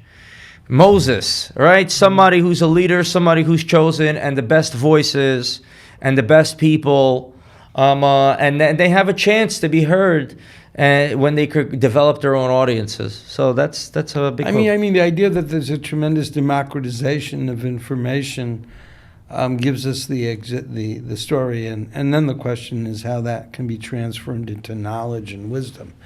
The knowledge aspect of absorbing information becomes trickier today because so much of it is false, and you don't even know what's real today. You can put anything out there. Mm-hmm. So the trusting of the sources of information has become a big challenging thing. Like, I look at the world out here and I see so many people with so many different perspectives, And it's almost impossible to say what's right and wrong and what's true and what's not true. But you could listen to the leaders, okay? Yeah. You build a rapport with somebody. I know you. I spent 12 hours or 58 hours listening to this guy's podcast, and then you pick and choose who are those. And leaders. you respect the leaders and what they say. So you rise up with the real leaders of this society, of this community, and the real voices, and then they're going to set the course and set the trend. So it's a free market. Yeah. It's a free market of leaders coming and going. It's going to be interesting to see how things evolve. How does it go? Joe Rogan might say, "Oh, I love doing a cold plunge. Helps me so much." Someone listens to it, tries it. "Oh, I love it too." Well, and before you know it, everyone's, diving into ice cold water. That's the way it goes because, Joe Rogan looks great. He's 50-something years old. He must know what he's talking about. Yeah. That's the way the trend I think goes. there's a lot of people also in the Gen Zs that are that way. They just go with the trends and stuff. So how do you use Rapaport? How do I use Rapaport? I have my staff look up the diamonds, and I look up the prices so I could make the proper engagement ring for my client. And I've been falling behind on that. I should step it up, especially somebody who's known you for quite some time and been on adventures with you. But I actually got a very interesting girl in my company. that's pretty smart. And I'm tired, Martin. You know what I'm saying? I'm perhaps more tired than you are, or whatever. I don't know if that's possible, but I've been so tired. I'm exhausted with this business. My passion on it has kind of flickered out for the most part. But I am a good director, and I'm going to direct the future generation of my staff, and I'm going to introduce you to the girl, and she's very interesting. And I'm going to use her to spearhead the engagement ring market as I make the arrangements between Rapaport, Botswana, social media, TikTok, podcasts, all of these different instruments to kind of tweak them and then move this forward to a good direction, if at all possible. Right, That's how I do it. We're in another world. I mean, today it's a whole different game than it used to be 20 years ago when you just created a product, had a little jewelry store. Today you've got to be on the web. You've got to be communicating with social media. You got to really, there's so much more that you have to be. Before we go any further or answer any more questions, how do you feel, Martin? You look a little tired, to be honest. You look a little bit downstruck in some ways, or am I reading you wrong? I'm not tired. I'm just becoming more thoughtful. In other words, we're looking at a world today that is going through such fundamental changes that before you just push, let's do this, I'm getting to the point now where I'm kind of thinking about, 1 minute, world's changing very much. You can't just do what you were doing in the past. You got to rethink everything. Right. And I'm in the process of doing that right now. Right. So I may be more contemplative than action-orientated. Right. But what's interesting is that some of the things that we're doing are so heavy. So take a look. We look at the world. Right. China's done. China's finished. Why is that? Because the Xi Jinping wants to be a communist, and he wants it to be a communist country. Right. They can't keep getting $400 billion a year from America every year. That's going to have to change. The economy has to change over there as well. So China's done, and Hong Kong is done. Hong Kong was the major trading center. So now we're moving into Dubai. Oh, wow. So we're not just sitting here, we're saying, okay, what are we doing? So we've got today, as I'm talking to you, we got 50,000 carats of polished, plus another 2,880 individual diamonds. That's 2,800 individual diamonds. Right. And all in Dubai. Right. So we're doing New York, Dubai, and Israel. Right. But we got to change. We got to move. You can't keep going back to Hong Kong. Right. You can't just do the Hong Kong thing, 'Cause Hong Kong's gone. Antwerp's gone. Antwerp's also finished. Okay, right. Well, and because everyone's sending the rough to Dubai. Right. Okay. So the rough, everything is going focused to Everyone's Dubai. going to Dubai, and then Botswana's coming up. India's coming down. Right. So we now need to make relationships with Botswana. Right. Much more important relationships for source certification. Right. And then India's changing rapidly because it's becoming the second biggest consuming nation. Right. And then you got to fight about 7.5% import fees into India. We can't. We're Americans. Right. We buy billions of dollars from India, and we don't charge them any tax. Right. And now when we try to sell them, they want 7.5%. So there's so many things that need to be changed. But so I'm looking at a lot of change right now. Right. I'm not that tired in terms of implementing the change, but strategically. Right. How are you going to have a diamond business now? You lost 50% of the market is gone. Between China not buying diamonds because they're communists, and good luck selling diamonds to communists. Okay? But at least that's the way that they're leading the country, right? And then synthetics. All right. But let me ask you, So why you is 50% of the market's going bye-bye? Why is this a concern of yours? You've built yourself up. Yeah. You've done all your business. You're at your Yeah. 72, I believe. Yeah, 72, soon 73. You've right. accomplished an Right, extraordinary right. amount of stuff. Why are you sitting here burdening yourself with I'll the tell you problems what- of communist China and so on and so I'll forth? tell you, that's a good point. I mean, first of all, I am looking to retire. Right. Okay, so we're looking for a replacement for Martin Rapaport. We're looking for a group CEO for the company. Right. And, that's not going to be easy, but we are looking very seriously. So that's going to happen. Right. Why am I looking at what's going on in the world around me for the diamond It's just your industry? nature, or Well, no. First of all, we have 160 people working for us. And we got to keep them employed. Well, 160 right. people. You got to, they got to gotta make feed 'em. job every month. They got to pay these guys. And, Right. and then I think that we are performing a service for the industry. Right. So that's not going to go away. The need for information, the Right. need for pricing information, the need for RapNet, for Right. example, or the need for auctions. Right. So I'm trying to reposition the company at Right. a higher level without looking at the actual small operational things. Right. So like, okay, are we opening an office in Dubai? Yeah. Are we doing a Right. deal with the DMCC? Yeah. Are we leaving Hong Kong? Pretty much, yeah. Right. So those are kinds of big shiftings of a company, Right. So I'm involved in those things, and I'm right now, I don't know that I'm burnt out from diamonds, but I'm saying hold off on the super aggressiveness in the time of uncertainty. Right. Take it slow, read the tea leaves. Right. You got Iran, Russia, and China with an axis, Right. a strong axis. Right. And then I'm in Israel. I got to worry about wars. I got to worry Yeah. about missile attacks. Okay. Right. I'm not just me. I'm the company and my people working for me. We have Right. IT in Israel too. So, Right. so I'm looking at all of these things that are happening. Right. And you're right, trying to come up with a good exit strategy where I can get Right. out. But at the same time, the companies have to be repositioned. This is a time of repositioning. This is a time of change. This is a time where you really need to be thinking about, all right, how am I going to reposition my company to add value to the customers? And the customers are different. Right. I got zillennials all over the place. I Right, got right, right. millennials. And I got to think about how are these millennials going to buy diamonds, natural diamonds? What's going to Right. happen to them? So I'm thinking that it's going to be a 50% smaller market, Right.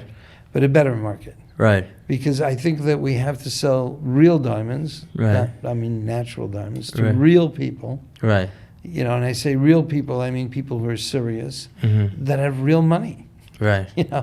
I mean, forgive me, but I don't think diamonds are for everybody today. No. Not natural diamonds. So now I'm thinking, okay, go smaller, like you were Right. saying before. Less is more. Right. Be more focused, right? So I'm thinking about, okay, who are those people? And then I know an amazing thing is happening. We are witnessing the greatest transfer of wealth in the history of man. I mean, unbelievable. My friend, you're talking about $72 trillion, not billion, Right. trillion. $1 trillion. That's like, 9 zeros after Yeah. the numbers of 72. I mean, like, wow, they're going to get so much money. These Right. millennials. You're the only person that's been talking about this, to be honest. Well, I never, it's never out hear- there, man. It's out there from between 2021 and 2045. Right. $72 trillion. And these guys, they didn't earn it. Right. It's free money. They Right. didn't bust their chops. Right. If we can't sell these people, But is it money? jewelry- Is it dollars or dollars. It's not the property. Dollars. Maybe it's a property too. but How it's much gonna- do these old boomers have? I mean, the boomers have right now. The boomers alone have 50 trillion. The boomers alone are 50 trillion. Everybody's 70. Are you a and up boomer? right now. Yeah, I'm a boomer. I don't have 50 trillion, but I got a little. I got a little piece of it, man. Yeah. But I'll tell you though, that money Right. is going to be going to these people, Right. and they're going to spend it. Yeah. And then you got all this jewelry, man. All this estate jewelry coming from all these people. Right. People are dying to sell their jewelry. I Right. mean, they're literally dying to sell their jewelry. Yeah. Women, they're going, I don't want my children fighting over this piece. I want to sell it. Yeah. So we're going to see this tremendous business opportunity. I mean, it's just not what everyone's been doing. I'm going to buy diamonds in Africa. I'm going to cut them and sell them. So it's different, man. You got to Right. think out of the box. You got to go different. That's true. So I'm excited about those opportunities, but at the same time, I want other people to do them. Right. Guys right. like you. I mean, you can make more money buying estate jewelry than you can selling the regular stuff. Right. And I think that it's going to be a whole new world of quality analysis Right. and understanding. I mean, there's stuff out there, Cartier pieces, Yeah. Tiffany pieces. You can't even make them today. People are crying out there. Yeah. People are crying because they're looking at the old business. Right. You got to look at the new business. You gotta adapt. I mean, everyone looks yeah. at AI. AI is just like an agency. It's a vehicle, but the real stuff is going to be Right. this huge demographic shift that I'm seeing. it's going to be amazing and so much opportunity for people to make money. But you're going to have to understand what you're looking at. You're going to have to understand what You you're have looking to at. understand what a nice piece of jewelry is. Right. You know what I'm saying? What a good diamond is. Right. And so the people that are going to run away with the 50% of the goods and they can do with synthetics, they're nice people. I love them, but they're not my customers. Forgive me. I want to sell diamonds to rich people. That's You're forgiven. That's the diamond business.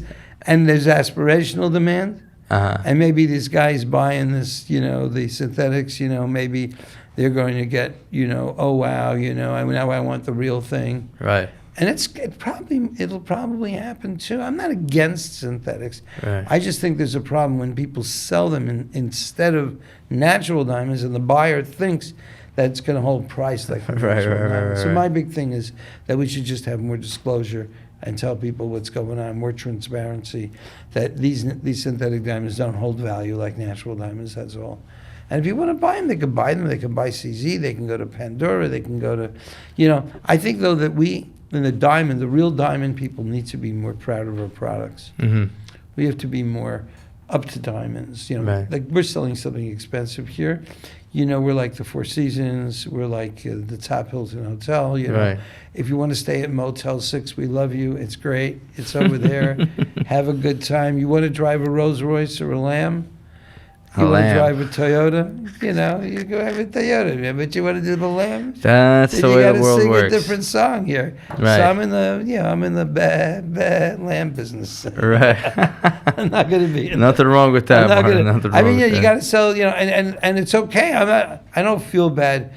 Selling things to rich people. So you're hopeful about the future? Very much. I think that. Have you always been that way, or? Yeah. Look, ups and downs. Right. There's no question about ups and downs, But I'm quite worried about the political situation in the world. Right. You get Harris in here, she starts increasing taxes. Right.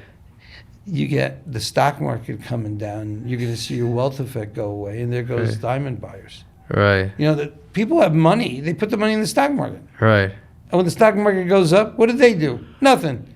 They just, I worth more money. And what does the wife say? Show me, show me, show me. Gets her off the back, Bingo.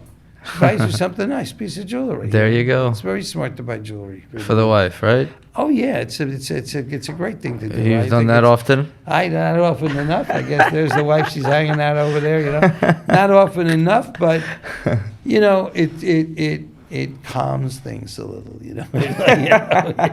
You buy the diamond. Is that how it works? Well, I don't know. You got to get married. You got to get married. You got to get married. Yeah. You get some nice Jewish woman. She'll make you crazy, but that'll work out pretty well. Okay. But I think that the diamonds and jewelry, they're like they're fundamental to relationships. Why buy jewelry? What are you gonna do with it? You buy her a fridge, you buy her a washing machine, you buy her a car, you buy her a fur coat when it's cold. Right, we got to ask a woman. The jewelry this question. doesn't do anything. Okay, I guess not. It's got no utility. No utility, that's And that's why women, I think, some women love it. Right. Because you're being altruistic. Right. You're transcending the transactional nature of relationships. Right. Okay? By giving me something. Right. That is, it's a little transactional, but it has no utility for you. Right. You know what I'm saying? And instead of buying golf clubs, then she really loves you. Because you're showing prioritization. Right. You're showing the priority. Rivka, what do you think, Rivka? You got to explain it to us, What Rivka. do you think? Well, you think that the fact that jewelry is altruistically, is it a sign of altruism when you buy your wife something that you're not going to use? Or what do you think of that? I think women appreciate the thoughtfulness. It's very meaningful to them. So thoughtfulness is meaningful. Right. And is it true that women, they want the guy to feel a certain amount of financial pain when they get engaged, Well, it's flattering to know that something has value and the relationship is... You want them to spend money, though. And you want them to shop, right? You want him to sacrifice. Love is sacrifice. Sacrifice, that's right. If he's not sacrificing, That's right. doesn't love me. That's right. That's it. She wants him to feel pain. Pain. Pain, financial pain. Yes, you got Yeah. it. You nailed And it. that's why that 2-month thing is so smart, because Right. if you're taking 2 months of your stuff and instead of buying golf clubs or whatever it is, you're buying Right. something for her, Right. that's showing your priorities. Yes, It's showing your yes, stuff. yes. All right, questions. Fire away. I was gonna say, yeah, when you look at your That's wife, it. she's wearing a car on your finger, of course, yeah, you'll feel the pain. All right, so Max, I wanted to ask you, it's like a 3-part question. Yes. But again, so first is, how do you budget for your videos? So the videos where you're giving out gold bars and silver and platinum. I don't know if you've seen these, Martin. Yeah, I've seen him You do show all. Martin some of your videos. That's I've a seen good him one. do all He's seen kinds enough, of he's crazy seen stuff, enough, he's man. seen it. So Yeah. one, how do you budget those in terms of like a business owner? Like you're gonna say, I'm gonna spend 20 grand, 30 grand on giving away stuff. That's number one. Right. And leading into that, just as a business owner, how do you think about social and budgeting towards it, and like what's the message like other business owners who just don't even think about it? Yeah, I don't really budget on that end. I do it in my head. I'm like, well, this one was expensive. This cost me $20,000. Or I got away with this one. I got a lot for $5,000, $6,000. There's a return on every video from Google and from Facebook, and they pay me. So I have a revenue from social media that's roughly like $25,000 a month, $25,000, $30,000 a month, something around there. So if I was wise, I would reinvest that, obviously. But then you don't get to see any money, but you get to see growth. So I just go day by day. And if I'm a little bit too hot, I go and I simmer down a little bit because I'm throwing around money like crazy. But as you're building the brand, it is what it is. So I'll go and I'll feel it around. I like to spend around $20,000-$30,000 on the public per month and giving out various gold or Cash App or whatever. And I've been doing that, and that's been very, very successful. But there's a question there. The real question is how much, if I gave, would I get back? If I upped that to $100,000 and I made the world go crazy, this guy's doing $100,000 in gold and silver a month, giving it away. Would that benefit me or would that detriment me? And that's difficult, but I'm figuring the answers to those questions out little by little as I, analyze this information as it comes back and what the strategy is. But giveaways and all that other stuff, it's buying love. Okay, I gave you money, I gave you this, I gave you that, now you like me. Okay, that's there's a word for that. I'm not going to use it here. But but when I enrich people without giving them something, but I show them something interesting and they love that, that's kind of more like a true love to me. I'm showing them, I'm teaching them, and that doesn't really cost anything. That just teaches something, and that makes me the most proud, I would say. Knowledge is power. So now you can ask him about Mr. Beast, right?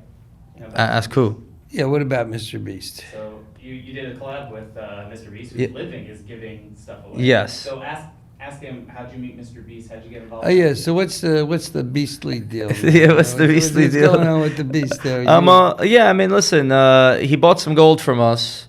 This guy is another guy that found this business model. He got some money together, $5,000 or whatever it is. He put the right title together, $10,000. He gave it to some homeless person, got a bunch of views. Okay, so how does it work on YouTube? You get paid if you take off to two zeros. That's the money from the views. That's how much money you get paid, roughly. Okay, so if you got 1 million views, and you take 1 zero, it's 100,000. Take another, that's 10,000. So you get to roughly $10,000 per 1 million views. So he had $10,000, got a couple of million views, bought some used cars or something like that, gave those out, got some more views, and cycled it up. And now he's approaching $1 billion. So this is a guy that is 26 years old, and I don't even know how that's even possible, to be honest. But he's on it. And I watch that and I understand that system, and that's why I try to emulate that. But luckily, they needed some gold for a video. They did some business with us, And, obviously, some people with all of my antics and behaviors and the cursing or what have you, for a brand that has kids and so on and so forth, they are a little bit more conservative, and that scared some people away. As I am imagining, when you hang out with me, someone sends you a message, some loser somewhere, "Hey Martin, yeah, you're hanging out. This guy's crazy." And, I'm fully aware of such things. But that was some more or less acting for the most part. Is what this is. If you get to know the real me, I don't want coming at you screaming.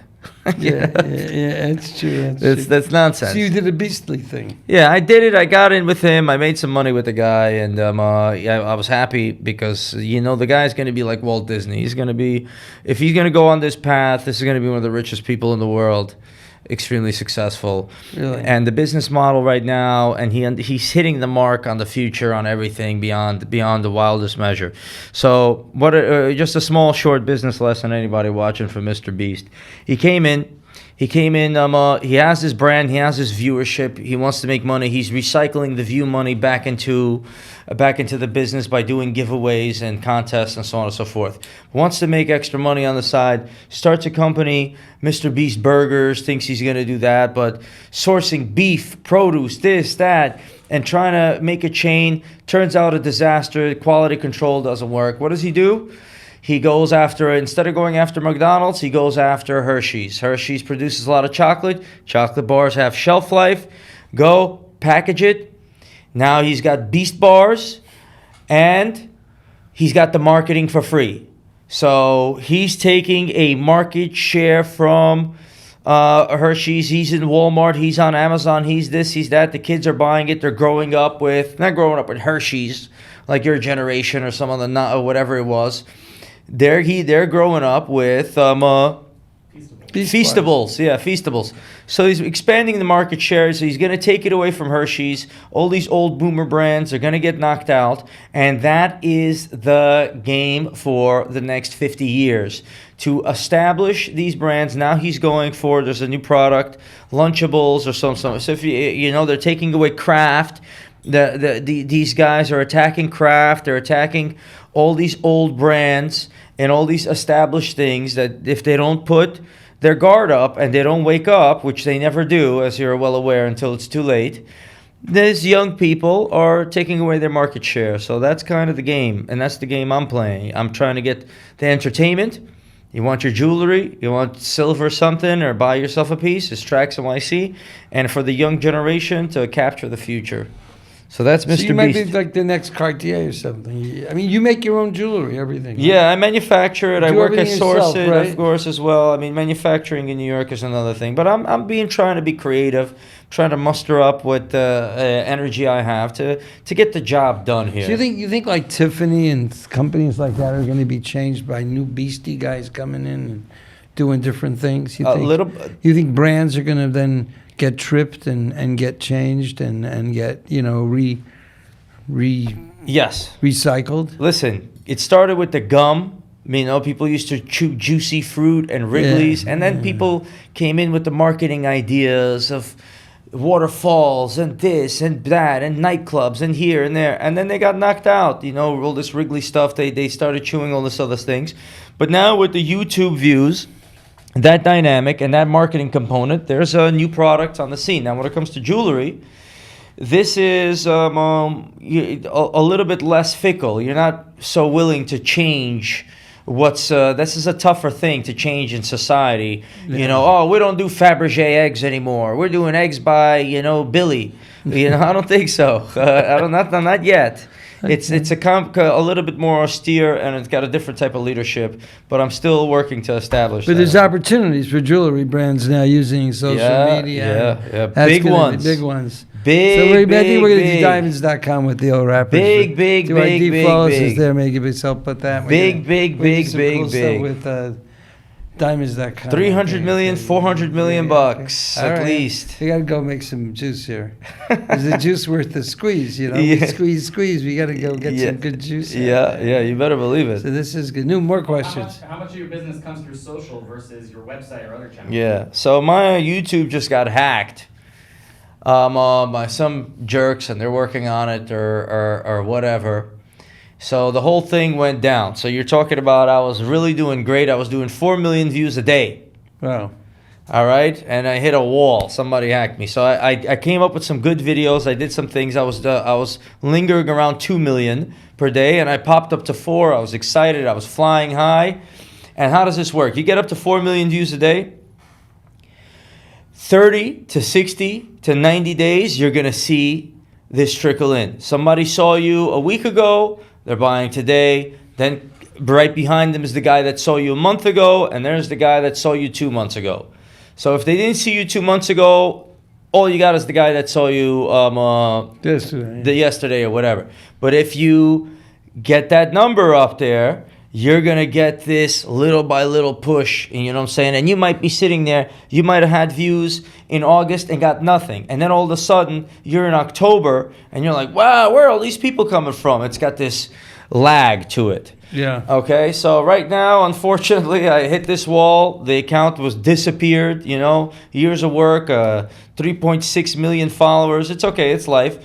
But so YouTube Is it coming back They're now? working on it. Whatever. YouTube is working on it, or my guys to get somebody. There's a recovery password. Whatever's gonna happen, I'm gonna have to pick up the pieces and move on, nonetheless.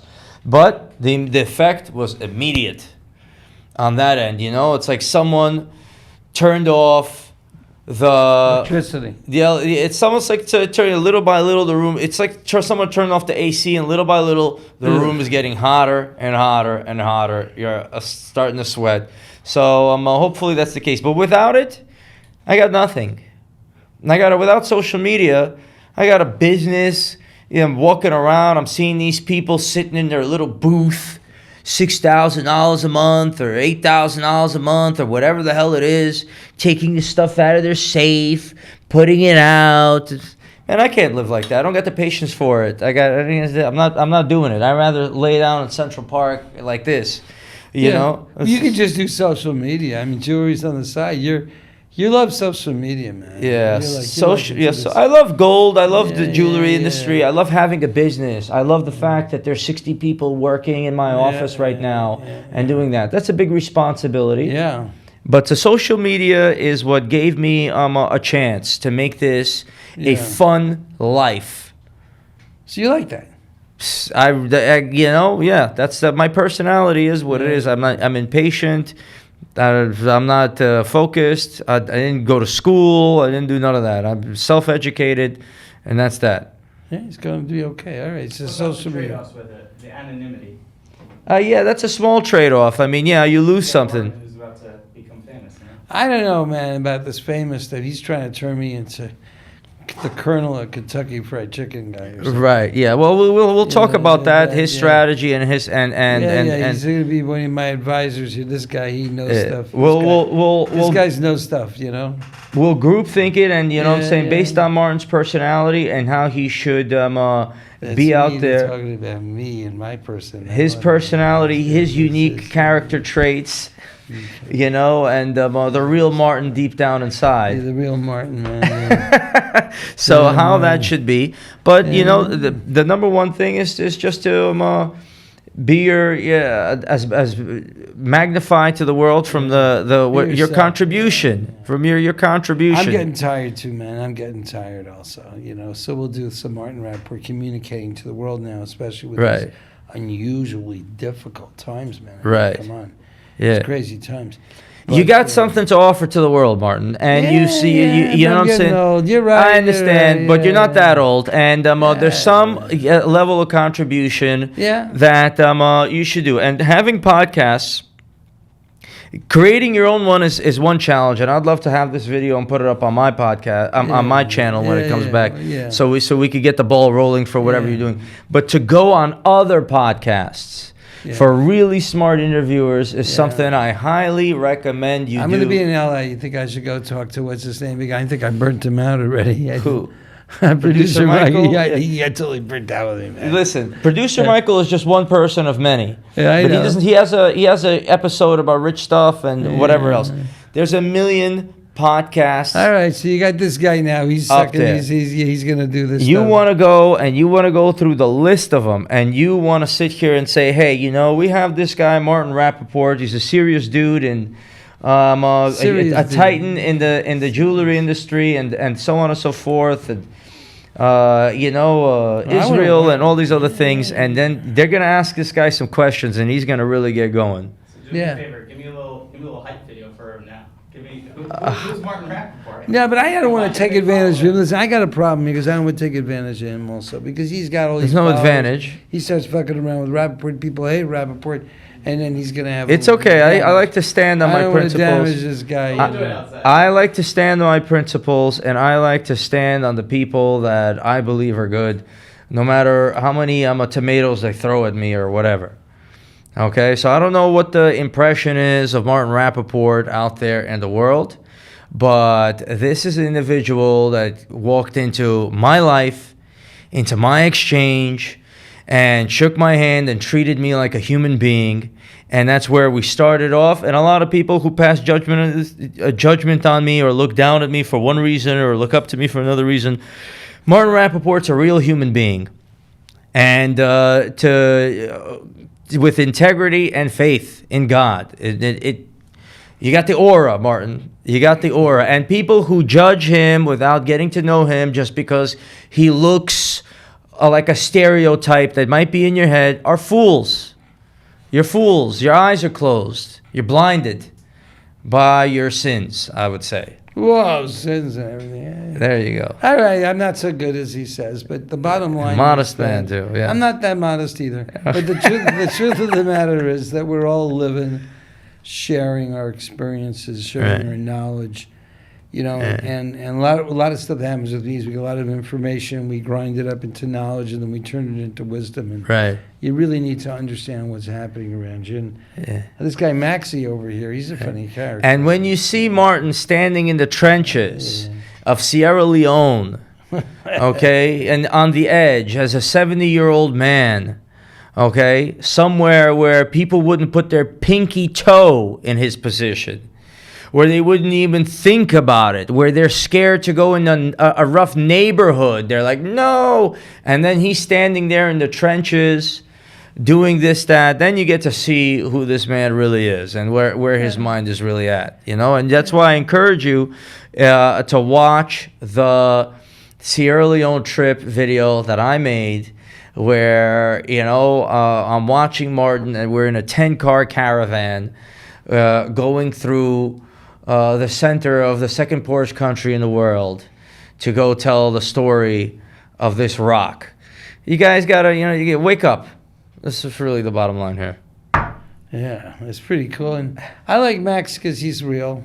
And you figure this old guy looking at, social media and YouTube and these short, sharp videos and just doing things in 30 seconds and 60 seconds because there's a generation of Gen Z super ADD people and everything has to be short and sharp. Right. So I look at this guy and I say, he's doing something. Yeah, he's a little rough around the edges, maybe. So are rough diamonds. But bottom line is he's a real human being. And when he came to Sierra Leone with me, I said, oh, look at that. He's going to come to Sierra Leone with me. He's not in it just for the short-term flash, Right. flash. He's a real human being. Thank you. Cares about other people. Thank you. And that was an important thing. And then you came to the show with me, AGTA. We're looking at some color, and you came to Vegas. And It's always an adventure with you, We had Martin. a great time playing craps. I mean, we just Yeah. hit all the. I mean, we hit all. The You're an entertaining guy. You're an entertaining So are guy. you. So are you. And it's nice to hang out at the jewelry show, and more people know him than me. Right. I like that, including little old ladies and. So here's a homework 16-year-old assignment. Girls, say they like this guy because he's entertaining. Yes. Well, that's a so- little homework assignment. So how long have we Yeah. been on here? An hour and- an hour and a half. 2 hours. So out of that 2 hours and a Yeah. half, there is the top 1% of it. Yeah, You need to find. That's him. That's his You job. need to find it, and you need to have good judgment to find that. Yeah. Okay. Yeah. Yes. That's the trick, and Right. I think that's one of the reason he's here. And then you can tell me later if he's full of it, Because we'll see what he pulls out of this mess. Yeah, I mean, it's not a. It's I know not a mess. your editor. You had this great guy editor too. So He's the best. he's the best. Maybe we'll use. But him he's a on gem. You got to find the gems out there. You got to find the right person for I'm it. going to think about what I'm going to be doing also, because we want to really take on the issue of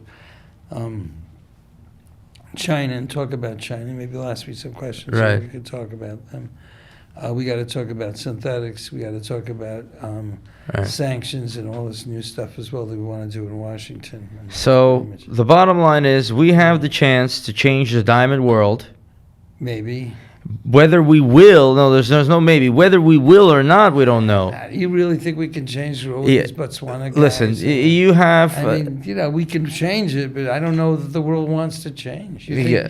you think like the guys in Botswana, they're going to be under The tremendous- world doesn't know what it wants. Okay, doesn't know what Maybe it wants. doesn't know what's coming. Doesn't know what's coming, doesn't know what it wants, doesn't know what it's doing. You have to tell it what to do, and you have to put it in the right direction. That's how the leaders do it.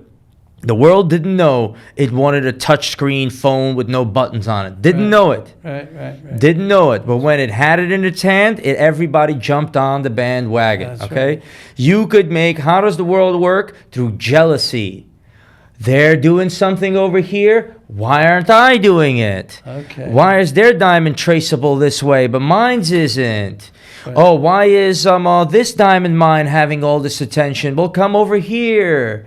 I've seen it happen plenty of times. I do something this way, it seems successful, there's a little noise, and everybody comes and runs over. Right. But when you come to them and you tell them something, they're like, what do I need this for? Right. You could come and hand it to them on a silver platter, they won't take it. But if you're serving it to their worst enemy, They're all they're over. standing in line, they're waiting outside at 6 in the morning. He's 100% correct. And that's the human nature. And That's if you what we don't, see with our auctions, we see that with our auctions. But you know what what we need to do here is we got to look at Botswana and run it up the flagpole. That's what I think. When they're ready.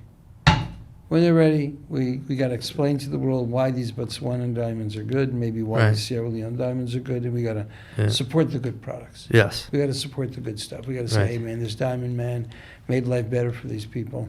We're gathering the that's right. resources. And then we'll get that messaging out there. That's Yeah, we'll have fun doing it, and there's an incredible opportunity there. That's where we're gonna go. That's it. So if people listen to Rapaport that are in the industry, you have to know what you're doing, and the masses are one thing, and the business owners think a different way. So when it comes to Rapaport, the average person might not really know what the hell is going on, what a Rapaport even is.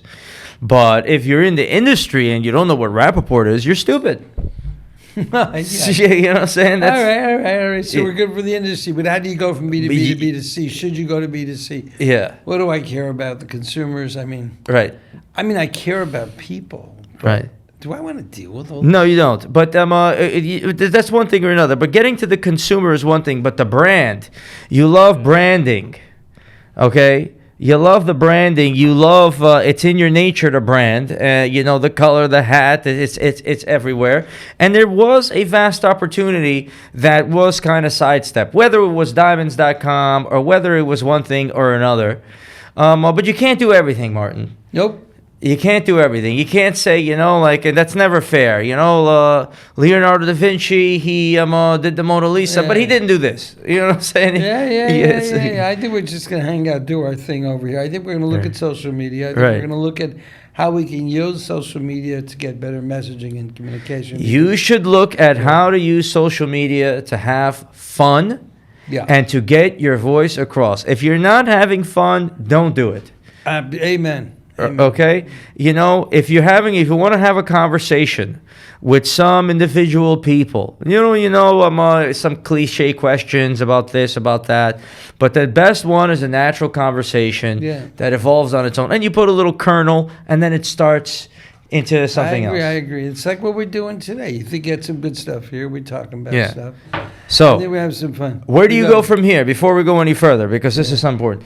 You have an hour's conversation. Yeah. You take little clips, you clip them out, you post them. Yeah, he's going to be doing 30-second stuff. 30-second stuff, 1 minute on all the different channels. Sure. Once a day, every day, doesn't matter. And you keep clipping them until somebody says, you know, who is this guy? How does it start? First, they're like, who's this Zionist? What is he going to tell me? And all this other stuff. I don't like him. Then they get to know you a little bit. Who is this guy? And then they're going, you know, I kind of like him. You know, oh, what's Martin saying today? Yeah. Okay, That's what we're going to get. that's how it goes, and that's how it's going to be. And you should have fun doing that. If you build and assemble the right team, it's going to go down. This is a great podcasting studio. Or whatever was the arrangement, or so on and so forth, worked out great, comfortable, fun, not too expensive, or whatever it might be, but it's going to get the job done. So this was well done. Yeah, I hope you this works recorded the out well. content. Now he's got the next decisions to make. But if Push you it out there. Yeah. if you do it right, you're going to gain power and influence that you're going to use to benefit the human condition. Yes, indeed. The human condition. So the human condition. This Yeah. is not comments towards you. Yes. This is really comments towards the diamond industry because of the way it's been branded by the imbeciles that have been running it, okay? People die for your money in your pocket, demon, they say. Listen, you don't need to dignify that with a response, to be honest, okay? So, past, he's scared of lab diamonds, it's obvious, this and that. Think this guy needs to weed and chill a little. Steven Spielberg's crazy twin brother, they're calling you. All right, listen, we don't need to hear the nonsense of these people. People need guidance, and it's the failure of the diamond industry because it's the opposite. They're accusing you the opposite of what you're doing, okay? And I've had that experience. I'm in Sierra Leone, and they're saying this guy's there to exploit. I didn't come to Sierra Leone to exploit people. I didn't come to Sierra Leone to buy anything. He didn't see me running around trying to buy some rough diamond so I could come back. And it's crazy. But that's what people see because that's the way the diamond industry was. People project also their own space. That's what they would do if they could do it. But when they watch the video that I made, and you go and you see those comments over there, you see how they're talking about you because they're seeing the real story. I mean, how could you not tell the real story? That's the challenge for us to tell the truth. Yeah, it's not challenging. It's Tell the truth. entertaining. It's Yeah, entertaining. yeah. You bring one celebrity, or you get the money, or even a Sierra Leone to do the same trip. They're Or like going in Ezzy, your November. son was saying, there's all sorts of other types of adventures over there. Yeah. Some things need to be crossed off the list over there that don't need to be done. You can have a lot of fun in Sierra Leone. You can have a lot of fun in Sierra Leone. You can build it up, but it's not easy. But, I think that that development is one of the greatest challenges we face in general. Because you give people food and then they don't want to work anymore to plow for their own food. Right. And then if you give them the way to do things, then they kind of short-circuit it. So creating sustainable economic development like we're trying to do at the village level is probably one of the most challenging things. Right. But we're starting to do it. Right. They're starting to do some textile work. There's some weaving going on. We hope to put in. I've seen you do a lot of interesting things. Yeah. Beehives, cocoa all that plants, stuff, So we're all trying. sorts of things. Yep. That'll be good. That'll be good if we can do that stuff. Nothing to do with diamonds, by the way. Right. But the diamond was the instigator. That Right. diamond kicked it off. But then the question is, what do you do then? So you got the diamond. Right. You got the school. Right. You got the medical. What then? the easiest thing I've ever found to do in this world is to take the cream of the crop and invest your energy in them. If you're trying to build it for everybody, do it for everybody, you're going to be disappointed. If you find the top 5 hardworking people to organize it, and then from there work it down, That's you're what going to we have do. a lot more fun. We're doing more vocational stuff there now. Yeah. So they're teaching people to weave. They're teaching people maybe there's going to be a carpentry shop there. Right. And they're going to teach them actual vocational skills. Right. Hopefully that'll work, but it's challenging. I tell you, there's so many problems out there. It's the entire infrastructure is a problem, but Yeah. with God's help, we'll have some successes. But you just got to keep going after it. It could be You done. can't just it's done, it's finished. Things never get finished and done completely. So it's an ongoing thing. But I'm looking forward to working with you on more social media and thinking about how we can communicate. Because in the end, the whole business is about communications. It's about letting people know what you have and how you can help them, what you can do for them. And, we're now in a social media world of communications. There you go. There was a time when people, they just had phones and they knocked Magazines. on people's doors and magazines. Yeah, and today it's like totally different, Again, I think that it's a good thing, but everything's moving so fast, it's getting very hard for people to enjoy life, I think. I think there's so much speed and there's so much... Yeah, that's a problem. The it's time like, is slipping away. It's like these guys crazy. at Harvard, they had this thing, this glass, and then they pour in the sand first, then they put in the balls, and you can't see, you see that you can't get as much in, so they put in the balls first, then they pour in the sand that fits in. Right. It's like us. You used to be able to wait for a bus. You used to be able to wait for a car. You'd have a few minutes apiece, but now every second of every day Right. is filled in like that sand, Right. and you don't have the space anymore No. to think about what you want. Right. You're always reacting to what other people want. Unless it's Shabbat. Unless it's Shabbat. That's exactly true. It's exactly what Shabbat is all about. I love it. I love it. I love it.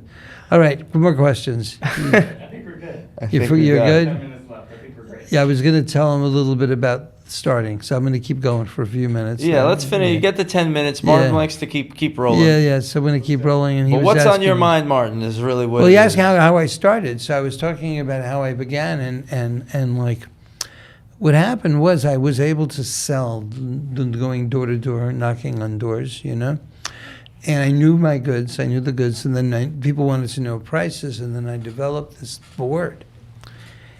And it was funny because I was brokering all the time. I was always brokering, always. And so people were calling me to buy goods and sell goods, and I was keeping track of things. So I actually got a bulletin board, one of these things, and I wrote D, E, F, G, H, and IF. I got 0, 1, 2, 3, 4, 5, up to VS2, flawless and this. And then I put little strings on them. So there was a little box for D, flawless, D, V1, and 10. And then I had these girls working for me. I said, listen, anytime someone wants to buy something, okay, stick a red pin in there. Anytime someone wants to sell one, stick a green pin in there. Right. And then if you see a green and a red, get on the damn phone. Yeah. Honestly, that's how I started. And that was before computers. There were no computers then. No one had Right. any. This is before the TRS-80, Right. which is what I bought, was my first computer with 4K. And and it was happening. It was just, and we had little cards, like Right. index cards with the guy's name and what he was selling and stuff, And that's how we started. And then people laughed at me when I did the first price list. They thought I was crazy. It was D to H, IF to VS2s. They said, what? No, you can't do that. And then the prices kept going up, and then people were sending the name of their customers. I just, please send them the prices. They'll pay for it. It was $50 a year then. They actually sent me the names of their customers.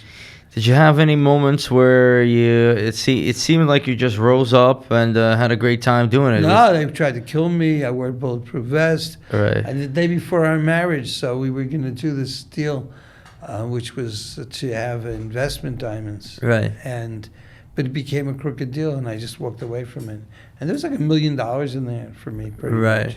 And I just walked away from $1 million. A crooked deal? How did they approach Well, they you wanted with to buy that? only from one person. There wasn't going to be a fair market, so I walked away from it. Let me ask you a more interesting question. Yeah. You were in the community of Hasidic Jews or Orthodox or Yeah. both? Yeah, my father was from Satmar. I mean, but he was a balabat. What is that? Balabat. It means he was a businessman in the Hasidic community. He Ah, didn't wear okay. Strymel or something. Right. But he was a businessman. He was a wheat trader, wheat dealer. They were really serious business people. Right. So they supported the Jewish community. Right. And how did that play into Well, I wanted your to live in growth? Israel, so that's why I went into diamonds rather than, say, real estate, which I maybe should have gone into. But it is what it is, You get used to Right. things. But the diamond business was interesting for me. Right. And also I learned it from the bottom up. Right. Physically, to understand the material, my eyes Right. attuned to the material. But it's a fascinating business. But anyways, that's how I started with the price Right. list. And then I remember the first week I sold 5 of them, and I charged 50 cents each. and it only cost me a nickel to make the copy in the copy machine. I didn't take the time it Right. took me to punch on the typewriter. Right. So, not too bad, you know. It's 25 cents, you know. So. Right. But I made $1. But the bottom line was that I was selling the stuff. Right. I didn't give it away for free. The list. Yeah, Right. yeah. And then people respected it, and then people used it, and then when you go down with the list, they attack me terribly, terribly. Right. But that's the best public relations you could want, Right. you know, because they go, he's terrible, he went down with the list. And all the suppliers are saying he's terrible, he went down with the list. But, you know, we have a big responsibility at Rapaport because literally millions and millions of people are looking at our information to make business decisions. Right. And that's a big responsibility. Right. You know? And, you know, it's like whenever all the suppliers are yelling at me, your prices are too low, and all the buyers are yelling at me, your prices are too high, when everyone is yelling, Right. there's a certain ring, and you know you're just right. You know? Right. Yeah. Because everyone, you know, the suppliers want the prices. Where did you get to your be lower. integrity, tenacity to deal with that, or did that come Just with by time? telling the truth all Were the you a little time. softer in the beginning, or were you a little weaker in the beginning, no, or trying to stay very strong. I mean, when we went down with prices on March 20th, 2000, Uh-huh. stock markets had gone down 35% the day Right. before that. We went down about 7.5%, and then we had 500 companies boycotting RapNet, boycott Rapaport. well, And instead of attacking them and saying, you guys are terrible what you're doing and you're trying to prevent us from, I just said, I understand you're in pain, everybody. I'm very sorry about that. And I just kept doing my job, and they all came back. right? So you just have to stay with it. Stay the course. That's it. Stay the course, but not if it's a dead course. You know, Mhm. we once had an office in Shanghai. I shut it down. We have offices in Africa. Right. I shut it down. We had office in Italy. I shut it down. But it's not like you're controlling the price. What are they angry about? You're just reporting the weather. Yeah, that's right. They don't like the weathermen telling them. Yeah, they don't like the weather. They don't Not like the reasonable. weather. Not a No, reasonable no. group. No, but look, you have to understand they feel it. You know, when your inventory goes down 6.5% because of Right. Rapaport, Right. it's gone down already. I can show you the charts. It's really Right. interesting. You can see when we go down, but it's very harmful. You know, because now I let you know that your goods are worth less. So what? So you have $1 million worth of goods, and you feel that Rapaport took away $65,000 if you went down 60, yeah. and they feel that. Right.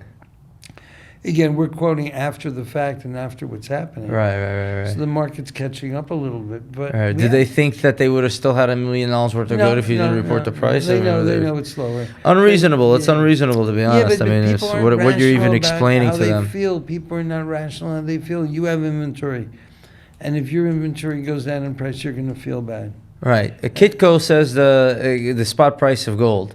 Yeah. If the spot price of gold went down tomorrow to $1,500, am I gonna go, Kitco? How could you? I mean, this doesn't make any sense. Yeah, that's the problem of Rapaport, because the diamond industry is so, you know, opaque and so convoluted. And Right. stuff. But it's interesting. They could use the RapNet prices, which are live, Mhm. and they use the Rapaport price list because they want me to kind of Ah. give them a bench. But they could use RapNet prices Right, if they right. want to. They're Right. right there. We Right. make them available to everybody. Right. It's interesting because they want to have some kind of a moderator to Right. give them a benchmark price. Right. But I mean, it's been working out so far. So far, 48 for years. 48 years, so far, well, Yeah, listen. so 48 years. But it's fun rapping with you. My fighting career, I mean, listen, I'm, before I got any older, I wanted to physically exert myself and prove my ability to do so. So, that when I look back at the years, I could say, hey, I did box. I put it all out on the line. I did. Who did you box with? Nico, this guy in Ireland, who's a watch dealer. Yes. So He what happened? challenged me to boxing. He thought I was going to be easy to knock So out. what happened? Well, I went to Ireland and did? I squared off, and it's up on YouTube. And did you whack him? What happened? I don't like to brag, and I did what I had to do, and I did what I had to do, and then the MMA fight, that was brutal, but that was a tough fight. But nonetheless, Who's it's he an going to fight? opportunity. He's going to fight with someone else also, no? I did that fight as well. Now my fighting days, I think, are behind me, even though it was an amazing thing. It was an amazing experience. Really. Well, listen, at some point of time, the talk stops. And the fists come out. And the fists come out, and you have to sit here, and you have to stand your ground, and you have to face the butterflies of driving to the place, knowing you're going to go inside of a ring and fight with somebody. Oh, my gosh. And every time, and I take this as a piece of advice to anybody watching this, every time you have that anxiety, and every time you have that fear of doing something and doubt and all that, and you overcome it, you become a stronger person. There you go. Once you get through it. It So don't kill you, makes you stronger. So you got beat up? What happened? I mean, we went for 3 rounds, 3 rounds, 2 minutes each or 3 minutes each, and we had we had a fantastic fight. It was a real fight. Yeah, it was a real fight. You really hit the guy. You watch it and you let me know what you think. Just Yeah. put in TraxNYC fight Yeah. and on YouTube. And look, he asks me that question because I've set myself apart from everybody else. Yeah. Right? People watch those fights and they don't know much about me, and then they search for TraxNYC, and that's the first thing they see. They see me flying to Ireland, Yeah. getting in a ring, fighting somebody. That's wonderful. And that's it's not a bad introduction because So get Musk to go. Musk was going to go with what's his name? they talked, they yapped, but they never didn't fight. they didn't This guy fight. goes, he fights here. All right, I'm good. I'm good. Are we done here? I think we're done. I think we're done since you have good stuff and you're going to still shoot me and we're going to go visit with you. We got photography. And for the record, if I was 72 years old right now, I'd take you on right here. But Hey! All right, this was good.